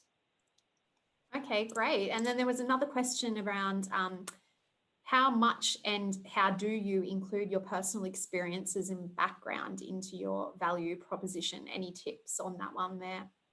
Yeah, look, I think at the end of the day, people want to work with people they like, have built some rapport with, and I think there's a place to incorporate some personal information in your value proposition. I'm very interested in what makes people, tick, and are they active in their business communities? Do they do volunteerism? Are they a fit person? What do they do on the weekends? In their spare time? So I don't mind at all if some of that information is shared during an interview process or potentially even part of a value proposition. But we want to be careful because you're probably going for your first or second major board role. And, not everyone's interested that you love frogs and you hug trees and all those kind of things. So you want to keep it on message. You want to keep it on a business theme and how people can get to know you as an individual and how you would contribute in that boardroom. So maybe work through those personal aspects with another person as to how it's landing and whether it's really valuable to share that information. Okay, great. There was a question around how to navigate the politics of a board, especially when you may have just joined the membership. Good question, because I think a lot of people join a board and they kind of want to fix it or change it on day one, and that's just not possible. And you can be coming to the table as a next generation director, and you're with a whole heap of old guard directors who want to do it their way or are used to doing it in a certain way. And I think your approach is always softly, softly. It's a bit like communication in everything in life. You would socialize ideas with individual board members, see if you can get support. You might meet with people offline. You may discuss things with certain individuals. You need to respect the hierarchy of the board and how they like to make decisions and how they like to formulate information, and it's usually channeled through the chair. So you've got to be very careful. You don't want to run off and, ruffle all the feathers on day one. So I think you want to take a softly approach to that, Paris, so that you do make an impact. And I've had many people who get into a boardroom setting and they get disappointed because they can't execute change really quickly, and they actually end up bugging out rather than just staying the course. And small wins over a long period of time might be what's just required for that particular organization. Great advice, Kylie. There's another question around remote working environments. So obviously during COVID, all been working in a virtual format. Do you think this has opened up more opportunities for board positions because you're not constrained by geographical location? Brilliant question. It has totally transformed the board director landscape. It has forced boards en masse internationally across Australia to go digital overnight. They didn't get a choice. Now, they went digital by meeting on Zoom. They didn't all have board sort of software technology to support them, but they certainly went online immediately. And they've actually probably enjoyed that process and realised that they didn't need to be all physically in a room to get things done. So I don't see things going back to the way things were. I actually think it will progress. As part of your membership, you're also going to get access to Shaparency. You can Google it. It is a board software digital program that we offer to our members, and it's really exclusive. And it will fully digitize the whole board experience, in particular the management of documents, and it's going to apply blockchain to the whole board decision-making process. I can't tell you how ultra hot that is, because there's going to be like a complete record of every decision and how every decision was made. If we had blockchain on Commonwealth Bank's board, you'd know who made what decisions when. It would be completely locked in. They wouldn't be able to edit it. So you're going to get access to Shaparency through your membership, and that means you can actually use Shaparency with your board. They'll give you quite a lengthy period of trial, so you can try the software with your board and give it a go. And they will also work with you to customize things like board papers and all sorts of things. So it's really, really brilliant. So, but that's the way it's all going. It's all going fully digitized. And of course, from a culture standpoint, digital transformation starts in the boardroom, in my opinion. So showing that you understand that and you're using the right tools and the right technology, I think is really important. Great. Can you just confirm the spelling of that? I've got some people interested in Shaparency. So it's like spelling bee. SHAPARENCY.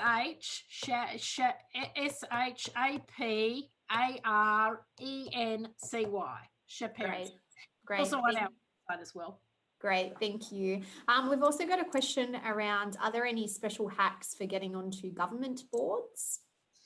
Yeah, there's a lot to government boards. You certainly would need to have a governance training program under your belt, either our program, which is the Get Board Ready online program that we do with Bond University, or the AICD, or the Governance Institute. You need to have one of those on the CV for sure. You need to have at least 2 board seats on the CV. Very hard to get in there with no current experience. then, and this is the reality, you actually need to know someone in government. You need to know the minister or the chief of staff. They're much more approachable than what people think. You know, I approach ministers all the time. I'm on their email lists. I'm part of the inner sanctum of different governments. Activities. I go to luncheons, boardroom luncheons with the Prime Minister, with the Premier of New South Wales, etc., etc. So you need to start to follow your member of parliament, become a bit proactive where that's concerned. You then also need to then get registered, and sometimes you need to be sponsored to join the government registries. Each state has its own system. There are registries left, right and centre. You'll get access to that from our website. We've got all that content there for you. But you register, and basically what most state governments do is they pre-vet their candidates, and they'll check your resume, that you are on a couple of boards and you've done a course and you've got some relevant experience, and then you go into a category of vetted. And then that doesn't mean you get a board seat, but it means you'll be offered opportunities to apply for board seats. Then when you apply, you've got a whole process of writing selection criteria statements in some cases. It's quite a complicated application process. You cannot just use a stock standard executive resume. So there's a lot of work to get that whole process through. And I would strongly encourage you to engage us to help you with that recruitment process, because it's fairly rigorous, and you probably only get 1 or 2 shots at those sort of things. You don't get multiple chances. That sounds like a very, very complicated process. You're not wrong. There's a lot to. It sounds like there's a lot to that. It's not impossible. It's not impossible. You can get onto a board in the government, and there's smaller boards that no one applies for, like a cemetery board or a land board. They're often really easy to get onto, and it may help you get onto higher profile government boards. Oh, that's really interesting. So you touched on, you know, minimum for a government board position, minimum of 2 previous board experiences. We also had a question around, is it quality over quantity when it comes to the board positions that you have that are going to be looked favourably, or is it a case of like building as many positions as possible to kind of be covering all bases? You want to have a combination of both. I think you do want to not get so precious that you don't accept a board role, or you're waiting for the perfect board role to turn up. That just doesn't happen. But if you go for a not-for-profit, you want it to be a recognised quality not-for-profit. There's a lot of dysfunctional boards in the not-for-profit sector. So the not-for-profit needs to be quality. It needs to be recognised. You want to make sure the rest of the board are equally contributing, and it's a functional board. On the startups, you want to look for a business that's going to go forward and be successful. You want to make sure that it can raise the capital that it needs to execute its plans. So you want to get those couple of early wins. And I hate to use the term, and I've been speaking frankly with you today, so I'll continue on. You need what we call stocking fillers. We need a couple of board seats on the resume. Now, if they're not the biggest and best, that doesn't bother me.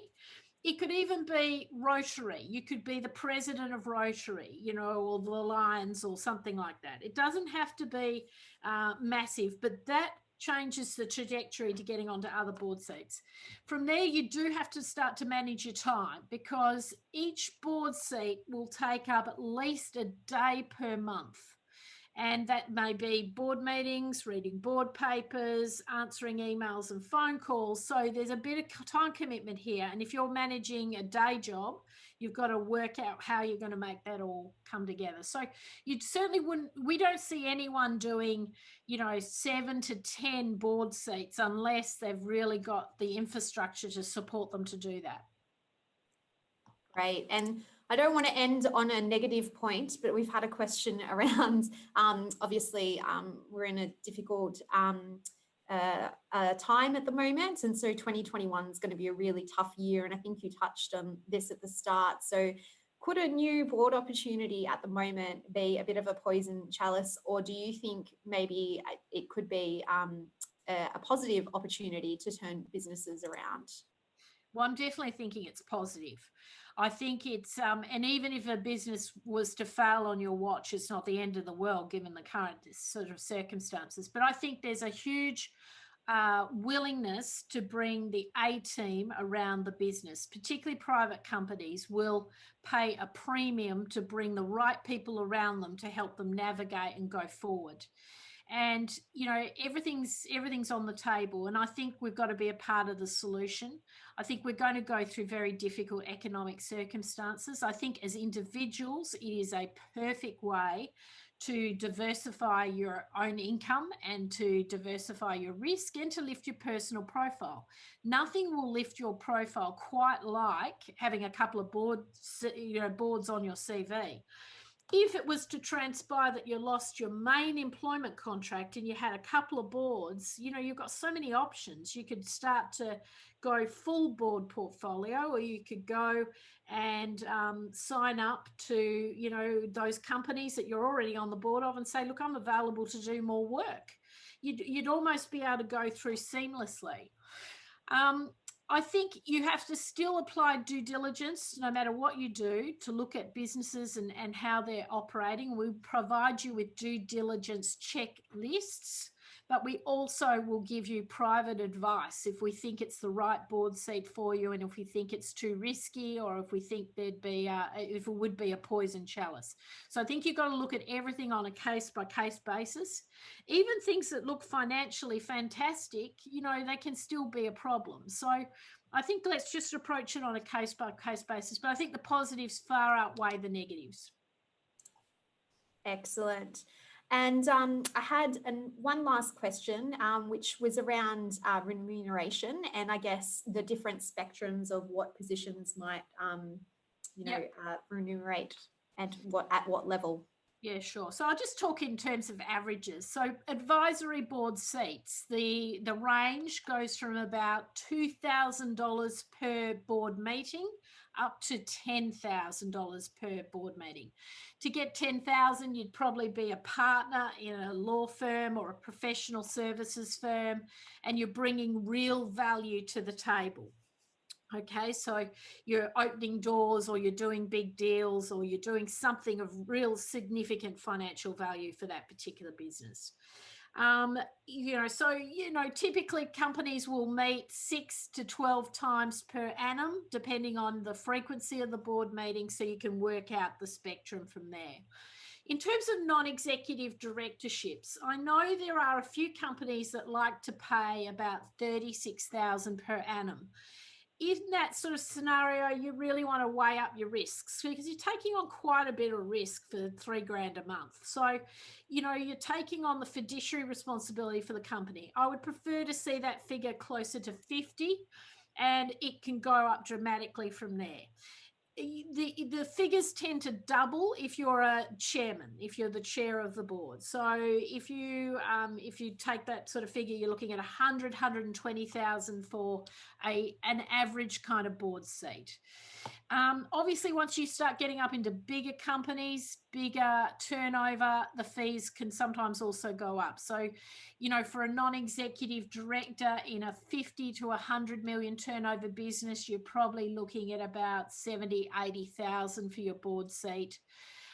If you're looking at ASX, starting point might be 180, 200, especially once you start adding in committees and subcommittees that you might be on. You might be paid 40, 50,000 for each subcommittee.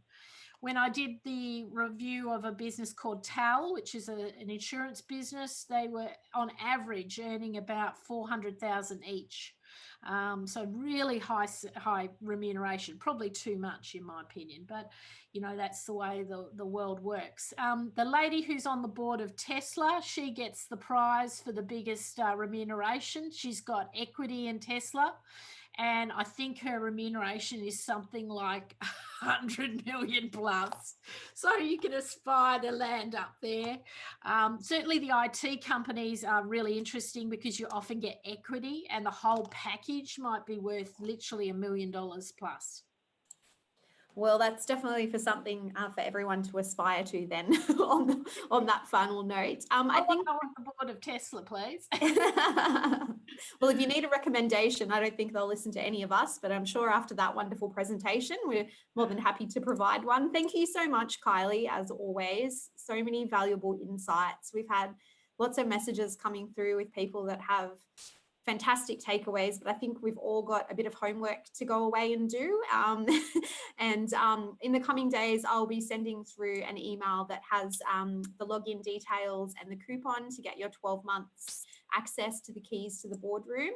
And within that, I've logged in and had a look. There's endless amount of material to work through. There's videos, yeah, it's absolutely amazing resource. So thank you so much for supplying it to us today, Kylie. Oh, my pleasure. I really enjoyed today, and I'm sure you all got at least a few things from the session that you can apply. And I'm looking forward to meeting with everyone one-on-one for our little individual sessions. I've got some time between now and the end of the year, so we may catch up, or we may catch up early next year.